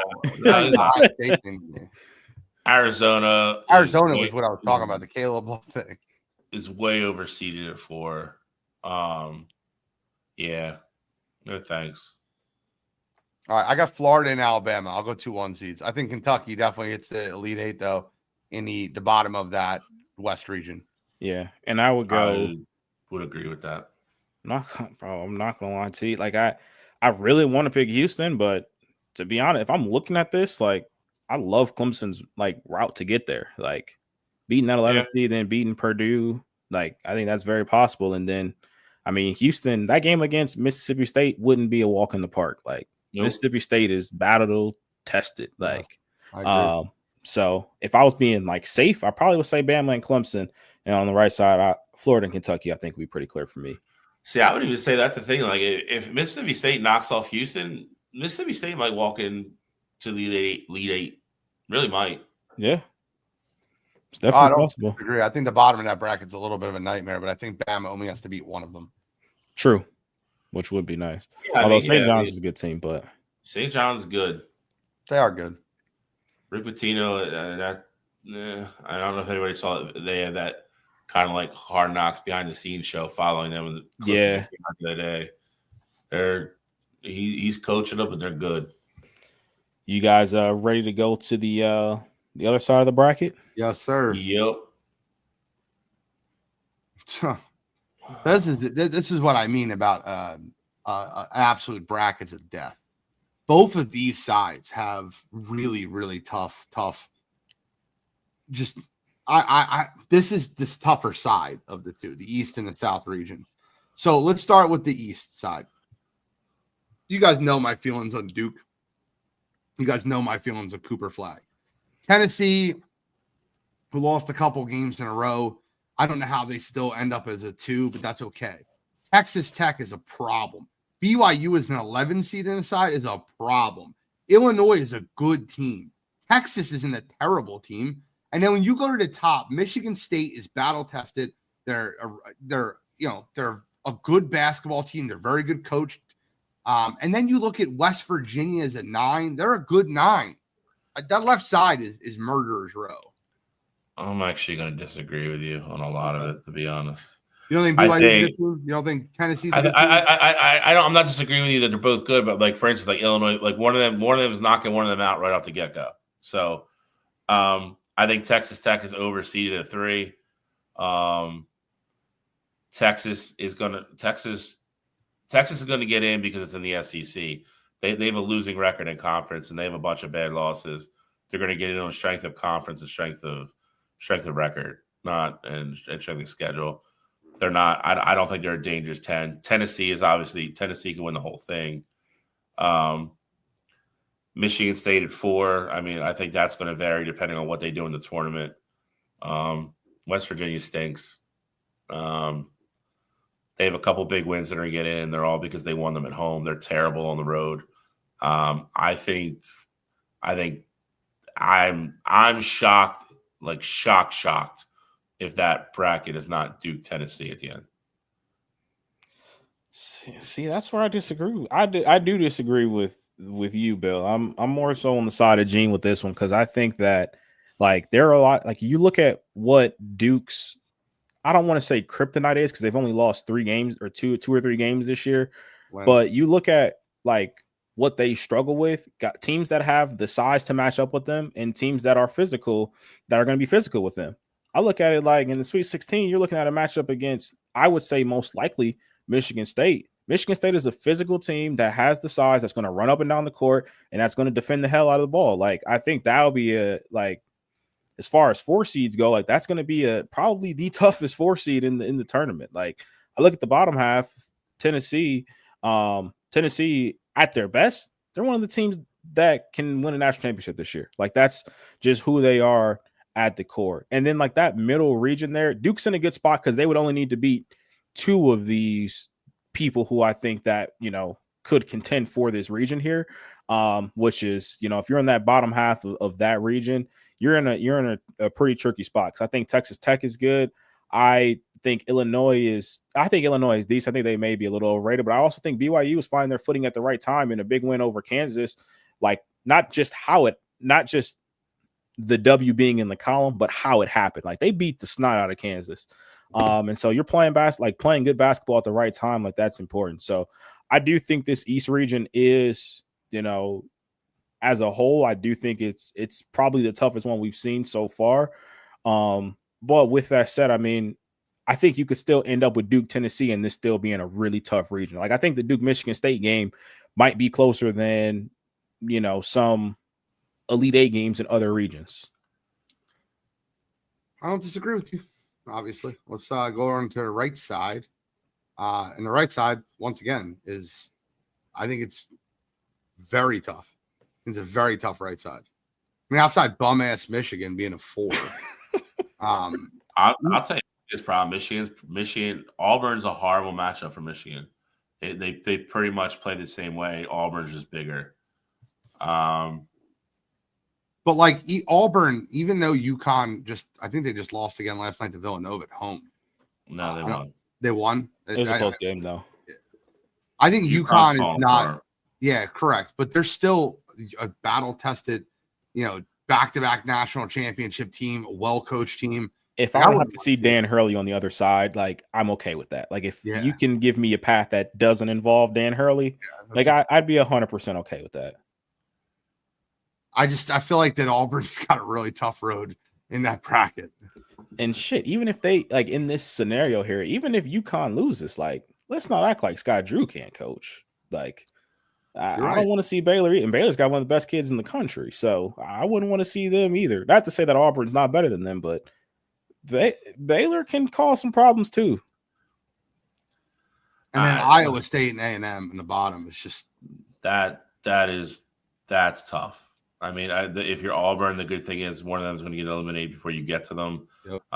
That is going to be. I mean, that has the potential to be probably one of, if not the best games in the entire tournament. That will be a very good basketball game. Memphis is really up and down depending on which one of those teams. I was about to say, depending on who you get with Memphis, they might go to Elite Eight. They might lose to Utah State the first round. It's true, and it's we're not even joking when we say it. We got on Memphis early this year. They play their style of basketball. They are crazy fast and crazy athletic. They also do some crazy dumb shit too. So,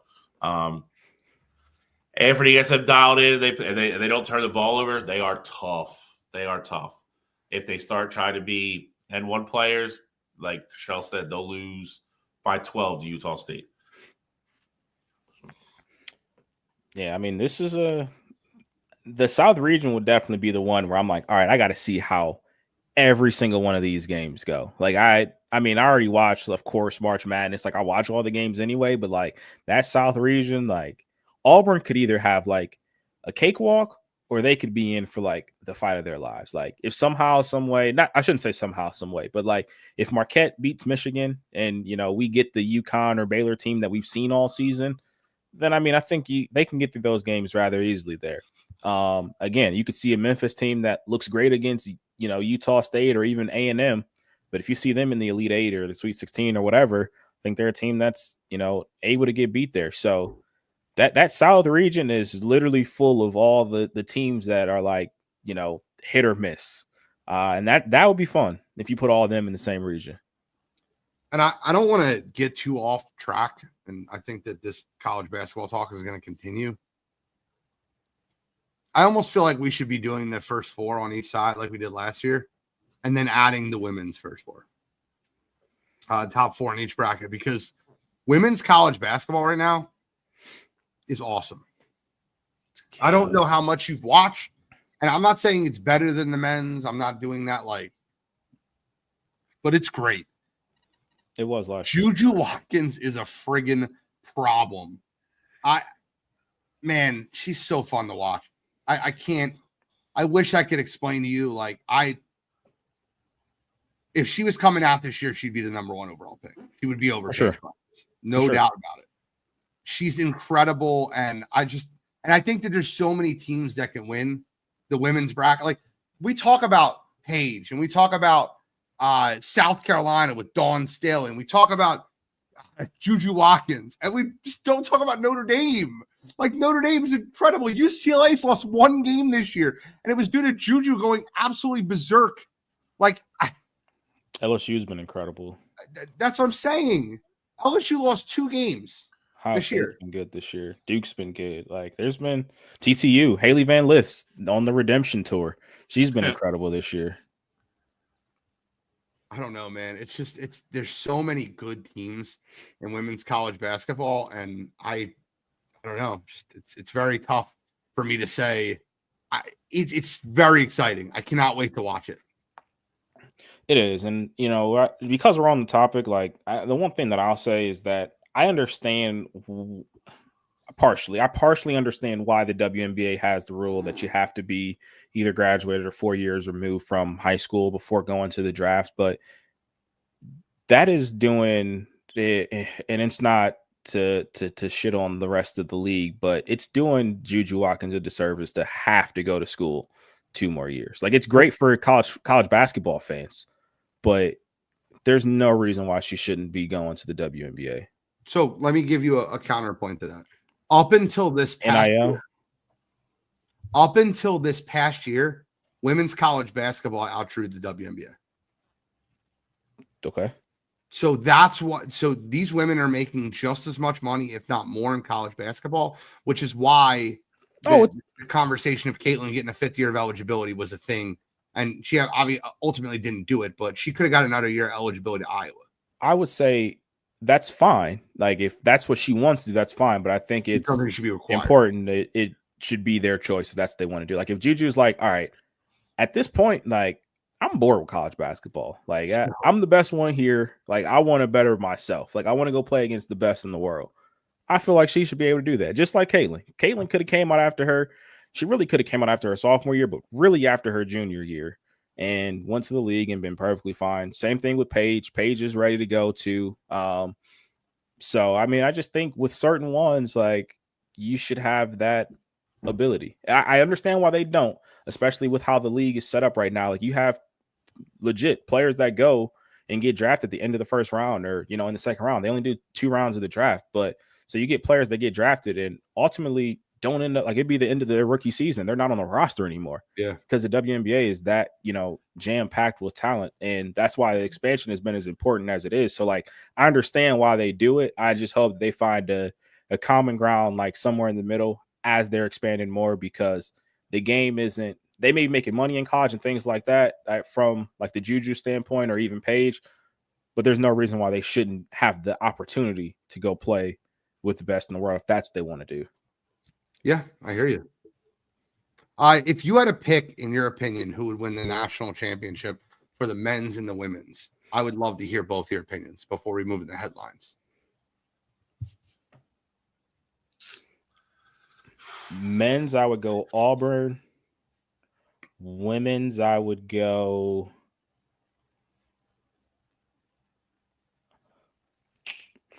Women's wild, bro. It is, because, like, I really want to say USC, just because I've seen what Juju can do, but I also saw USC play Iowa and not look like a team that can win a national championship. So on the women's side, I'm gonna go with one that's gonna probably shock a lot of people. I'm gonna go with Texas. I'm gonna go with Texas on the women's side. I have Duke over Auburn in the men's. So I'm with you at Auburn, but I have Duke winning. And listen, I've watched Notre Dame dominate. I have USC over Notre Dame. I think Juju wins, but I've watched Notre Dame just absolutely dominate in women's college basketball. So, Shy, where are you at?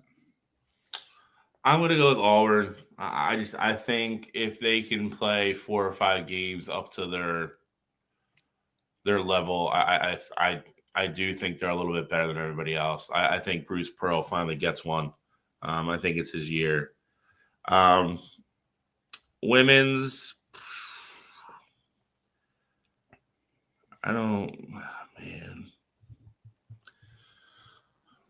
I think from what I've seen, I'm going to go with Notre Dame.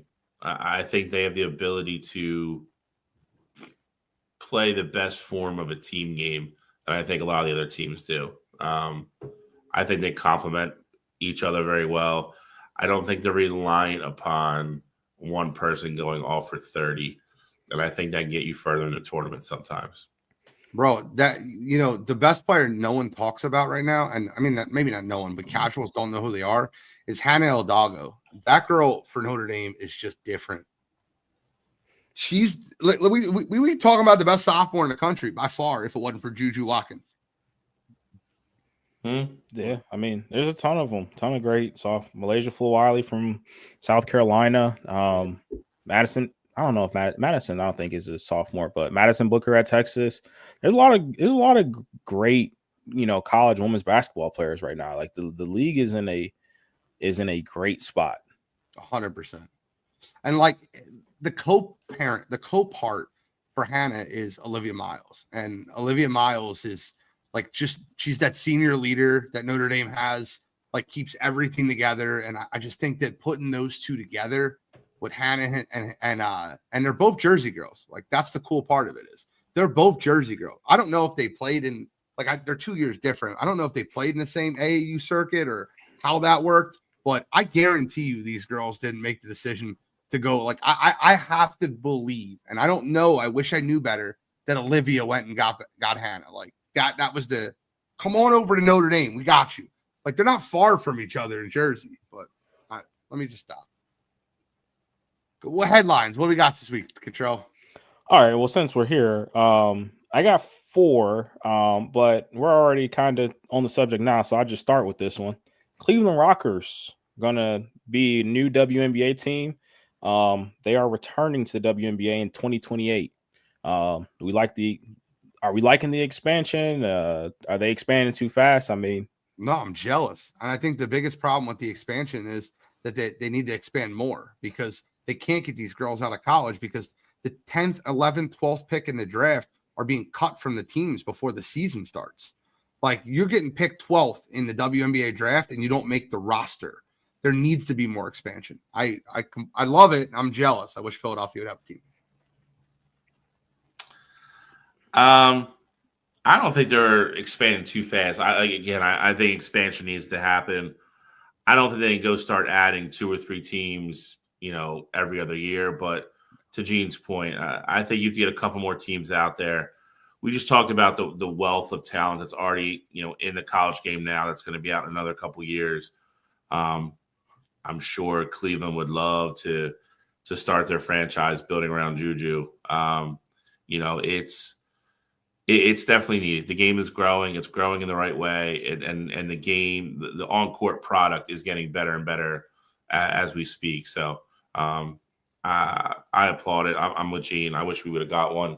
I think the city's set up for it. I'd rather watch the WNBA version than the freaking Sixers right now anyway. So I'm all for it. All right. So that was one of the headlines. Second one, I know you guys have some thoughts on it, so I wanted to make sure the show didn't end before we talked about it. NFL, we got the Eagles have found their Kellen Moore replacement. They kept it in-house. Wanted to hear your guys' thoughts on the signing. I'm annoyed. Yeah, Chow, you go first. I mean, I'm annoyed as well.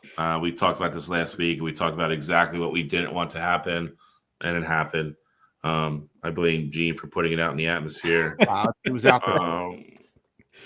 Just never keep his big mouth closed, but it's fine.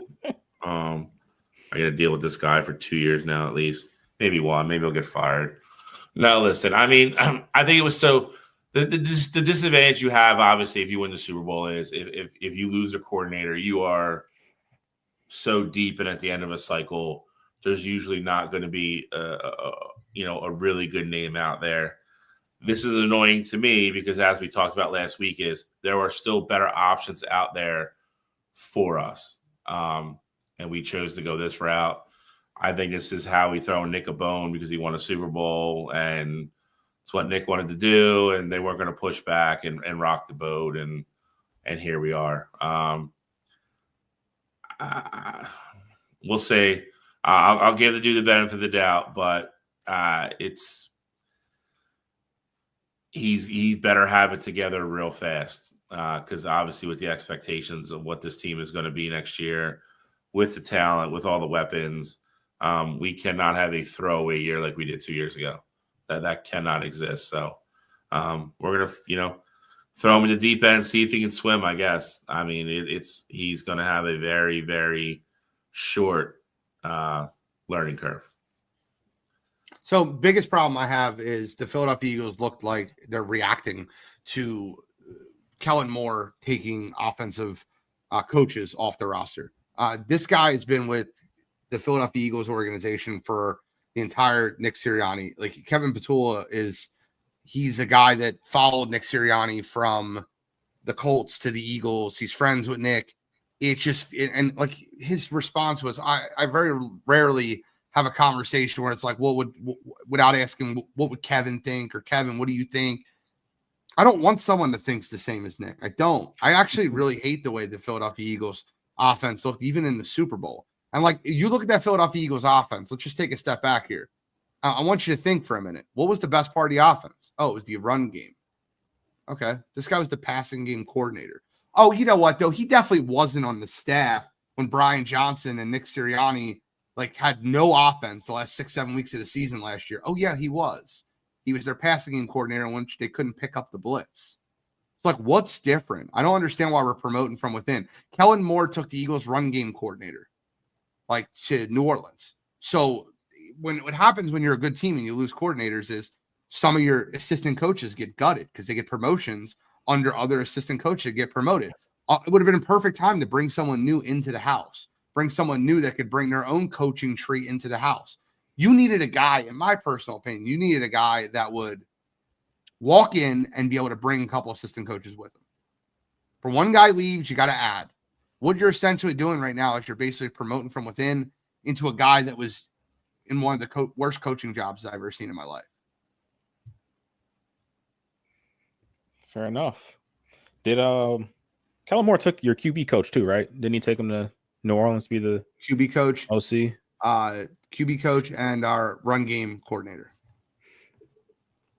All right, yeah, I mean, definitely will be curious to see how that one pans out. Another a sport that we haven't talked at all about yet, but it's definitely had my attention so far. The Four Nations Face-Off Tournament, specifically the U.S. versus Canada. The first matchup, you had 3 fights in the first 9 seconds of the game, and now you have a rematch tomorrow night for all of the marbles. Have you guys been tuning in at all, just catching the highlights? I mean, thoughts on the tournament? The tournament's been electric. They did this year instead of their traditional All-Star break. NHL got it right. NBA did not. 3 fights, first 9 seconds. U.S. and Canada for sure. I mean, they're treating like this is the Olympics. Yeah, and that is their mindset. First game was great. Finland and Sweden were the other 2 teams they kind of threw in here to make it work. I think they're already talking about expansion for the next time they want to do this. It's not going to be every year, but I have not heard one hockey fan, one hockey analyst, anybody say anything negative about it. I think the only thing you have to worry about is obviously you go back to regular play in a week or two, and injuries. Hockey's an insanely physical game, and injuries are part of the game. So, but I think the players like it. The players seem to love it a ton, and I think the reason is, like I saw Kachuk talk about it the other day, and he called it a mini Olympics, and that's how they're approaching it. So instead of them goofing around on an all-star game for 3 versus 3, they're like, all right, give us 2 weeks and we can go play, a miniature World Cup of hockey, country versus country, and we're in. And these guys are jumping all over it. So it's been huge for the NHL. I've loved it. I am looking forward to see what happens tomorrow night. It's going to be really interesting. I'm with you. I love it too. Looking to see the United States Canada face off again. These guys are already talking smack in the media. Canada, America, talking about presidents, and it's wild. It'll be interesting to watch. I think that's really what's making it like fun. Like the Canadians like booing the national anthem, and then obviously America. I feel like the U.S. they had already had in their mind like, all right, as soon as the puck drops, we're fighting anyway. Yep. But then like the booing of the national anthem happens, and it's like, all right, maybe not just one fight. I want to fight too. Or, another guy like I want to fight too. Like I think that just adds so much. Like Bill, you talk about the NHL getting it right. 100%. Like this. I'm not the hockey guy. I'm not going to pretend like I'm the hockey guy. But this is how you get people in. Stuff like this is how you get them to lock into it. But last one here before we get into You Gotta Be Kidding Me. Wanted to just sneak in a touch of MLB because you had Alex Bregman signing, leaving the Astros and going to the Boston Red Sox. Wanted to get some quick reactions here because I know we're going to be starting our list for baseball next week. So Alex Bregman's a guy who's been, notorious for being on our list in the past. So wanted to get your thoughts on the signing. I think the bigger problem with it is the internal issues that the Red Sox are going to have with Bregman and Devers. Devers basically said to the media as soon as Bregman signed, he's like, I'm playing third base. Let you know. I'm not moving. I'm a third baseman. So Bregman went into the media today and said, I'll play wherever you guys need me. But that's not ideal to have two third basemen that, like, I don't know where Alex Bregman else he can play. Maybe Bill can fill me in and tell me Alex Bregman's a really good second baseman. But they're rumored to have him. They're slotted for him to play second right now. I just don't get it. Doesn't make sense to me. He's not the youngest guy. He's not fleet of foot. They're going to put Story as short and then have the young cast. At first. I think it's a bad fit. I don't think it's a great fit. I think for Boston, I think you kind of got him at a discount, and for the way that AL East is, if you're going to compete and or try to stay relevant or try to sneak into a wild card, adding his bat, short porch and left, obviously with Fenway, with the Green Monster. I don't hate the signing in that aspect. To Gene's point of view, the fact that the GM of Boston never picks up the phone and calls Devers or even lets them know, like, hey, you know what? This is close. This might go through. This is where we're at. You're going to play third. Again, you get bad reactions and stuff like that when you put a player in front of cameras that don't know what's going on because you haven't informed them. You're going to get their honest reactions then because they feel like they're getting jumped. They're getting attacked. Bregman's not going to kill you at second. He's not going to win you a Gold Glove, to Gene's point. I mean, he did play there a little bit in college, but he's 31. I mean, he's a third baseman. I don't think they have any other choice because you can't put Devers anywhere else. You can't put him at third, if we're being honest. But here we are. For qualifying third baseman, I think in the last 4 years, out of like 131, he is 131 defensively. But you can't put him anywhere else. So and you have to keep his bat in the lineup. So he doesn't want to DH. Out of curiosity, as a baseball guy, like for me, because again, I'm outside looking in here. If I know I stink defensively, like if you tell me all I need to do is come to work every day and just hit, like why wouldn't you sign up for that? Doesn't work that way. Doesn't work that way. Like I'll tell you, I'll just be and Gene can jump in on this too. Like even like when it happens with him, even at stupid rec league softball, like it's hard to not play the field and be involved in the game all game long, and then just step in there every 2 or 3 innings and hit. It's hard to stay loose. You just feel like you're not part of the game, and it's the guys. That's why like you ever see that guys that like if they hit like 250 for the year as like a pinch hitter, like you'll see that guy make like $3 million in the offseason. You're like, well, for what? Like that guy's not even a starter. Because if you're the second left-hand bat off the bench and you can constantly come in off the bench as a pinch hitter and get hits, you're invaluable. Like, because pay that guy $4 million, he'll sit there and he'll hit in the 9th inning every night. Like, it's a difficult thing to do. Some guys are okay with it, and some guys are fine with it. Like, back in the day, like Canseco went from being a really good outfielder to being in his career to just be like, I just want to hit. And some guys are fine with it, but most aren't. Most guys want to play in the game. They want to play defense, which I get. And I know everybody can't be Ohtani. Everybody can't be David Ortiz. I know even Ortiz played first at times. But like, I look at it like, if I know I'm not just a bad defender, and I know you want to be a part of the team and all this. I'm not just a bad defender. I am quite literally the worst in my position in the league, like statistically. To not even give it a thought seems like, do you want to win or do you want to be a part of the team? Like, I think that's where it comes into play for me. No, you're right. Now I don't want to go through it. There's a reason that I take the backseat on my softball team all the time, because I know mentally I can lock in and do that and bat without playing in the field, but it's extremely tough. When I'm playing in the field, I'm hitting the ball way better. Your juices are running, you're moving, your blood's flowing. your energy is there. It's tough for other people to do that. To me, it's not. I can handle it, but there's not everybody can handle that. Let's get into You Got to Be Kidding Me though. We're at the 2 hour mark. All right, perfect. Out of curiosity, well, actually, we've touched on the two that I really want to talk about anyway, so I'll give you guys all the time in the world here. I was going to go the Chris Paul and Wemby route. If you got one of you guys are going to use that, I was going to talk about Devers not wanting to play anywhere else but third, but I'll give you guys all the time in the world for it since we touched on both of those already. Devers was mine, so it's gonna be a one man show. Well, it's not a one-man show. I'll tell you, there's a lot that you can use, but I'll use this one. And just because I didn't use it last week because I didn't see it until after.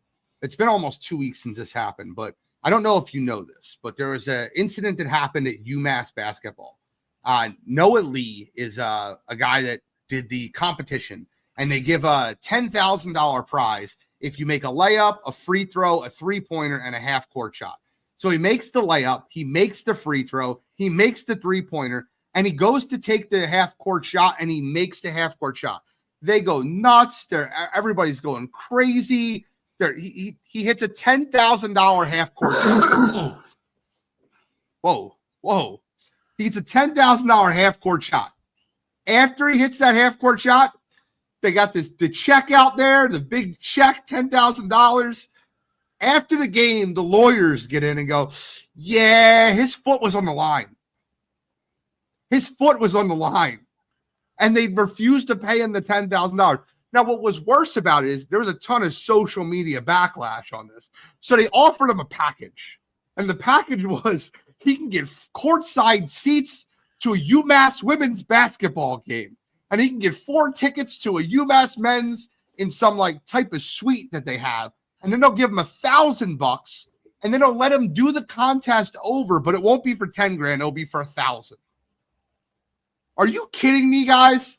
You run a competition and the lawyer says his foot was on the line. Come on. Are you kidding me?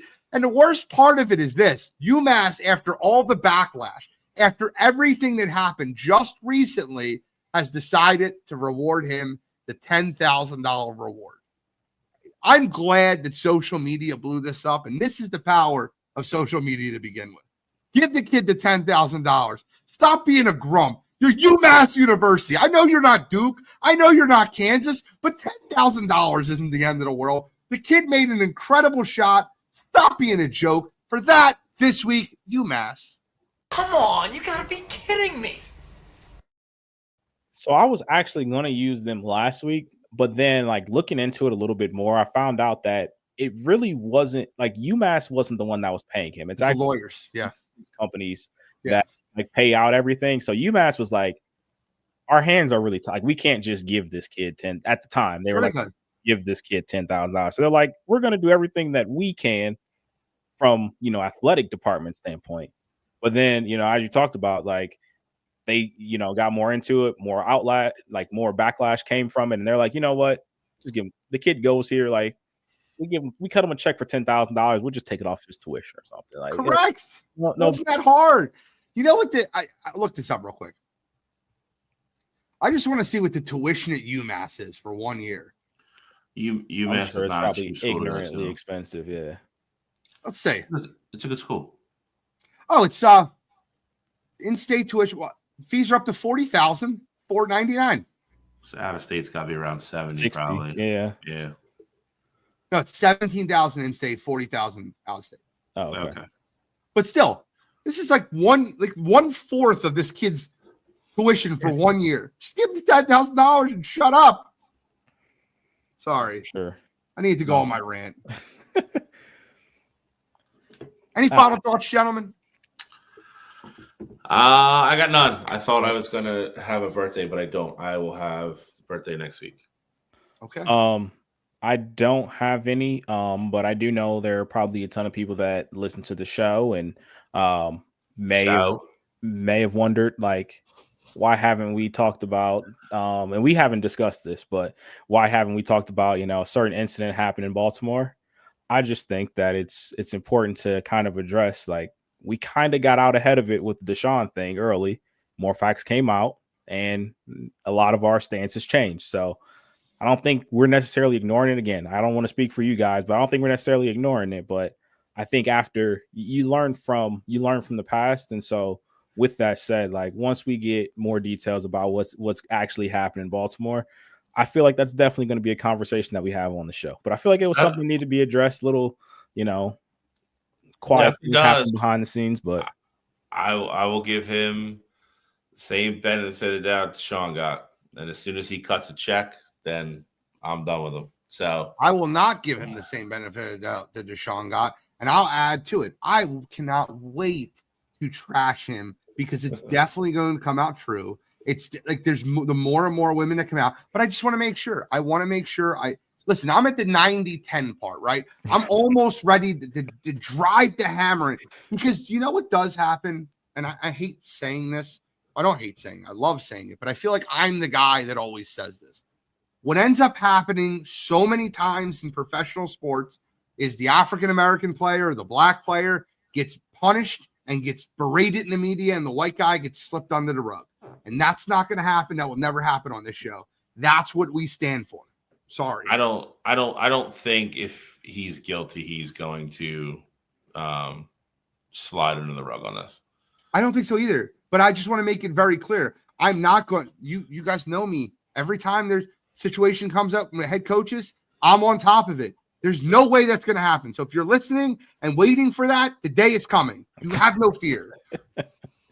But yeah, I want to address it because I'm sure I've definitely had people like, oh, have you guys talked about, what's happening down there? I'm like, no, not yet. We haven't even talked about it in the group message yet. Yeah, but we definitely will. Once the day comes, we definitely will. I got final thoughts. I want to listen, after a phenomenal football season and after everything that's been happening with Wire2Wire Network, I really just want to reach out to everybody that's downloaded an episode. Thank you guys for sharing, liking, all the people in the chat each week, constantly, the text messages, the conversations, where to catch the next show, where to download the show. Wire2Wire Network is moving, and I appreciate you guys. So let the final thought be, thank you so much for everything that you guys have done to help build this network into what it is now and what we're going to be in the future. So with that, I'm the NFL genius, Gene Walzak. In the upper left corner, we got Kent State's own, Cleveland's own, College Cottrell, Scholastic Shally, Uncle Shally. He's sick as hell again. Bill Shalcroft, and we are signing out.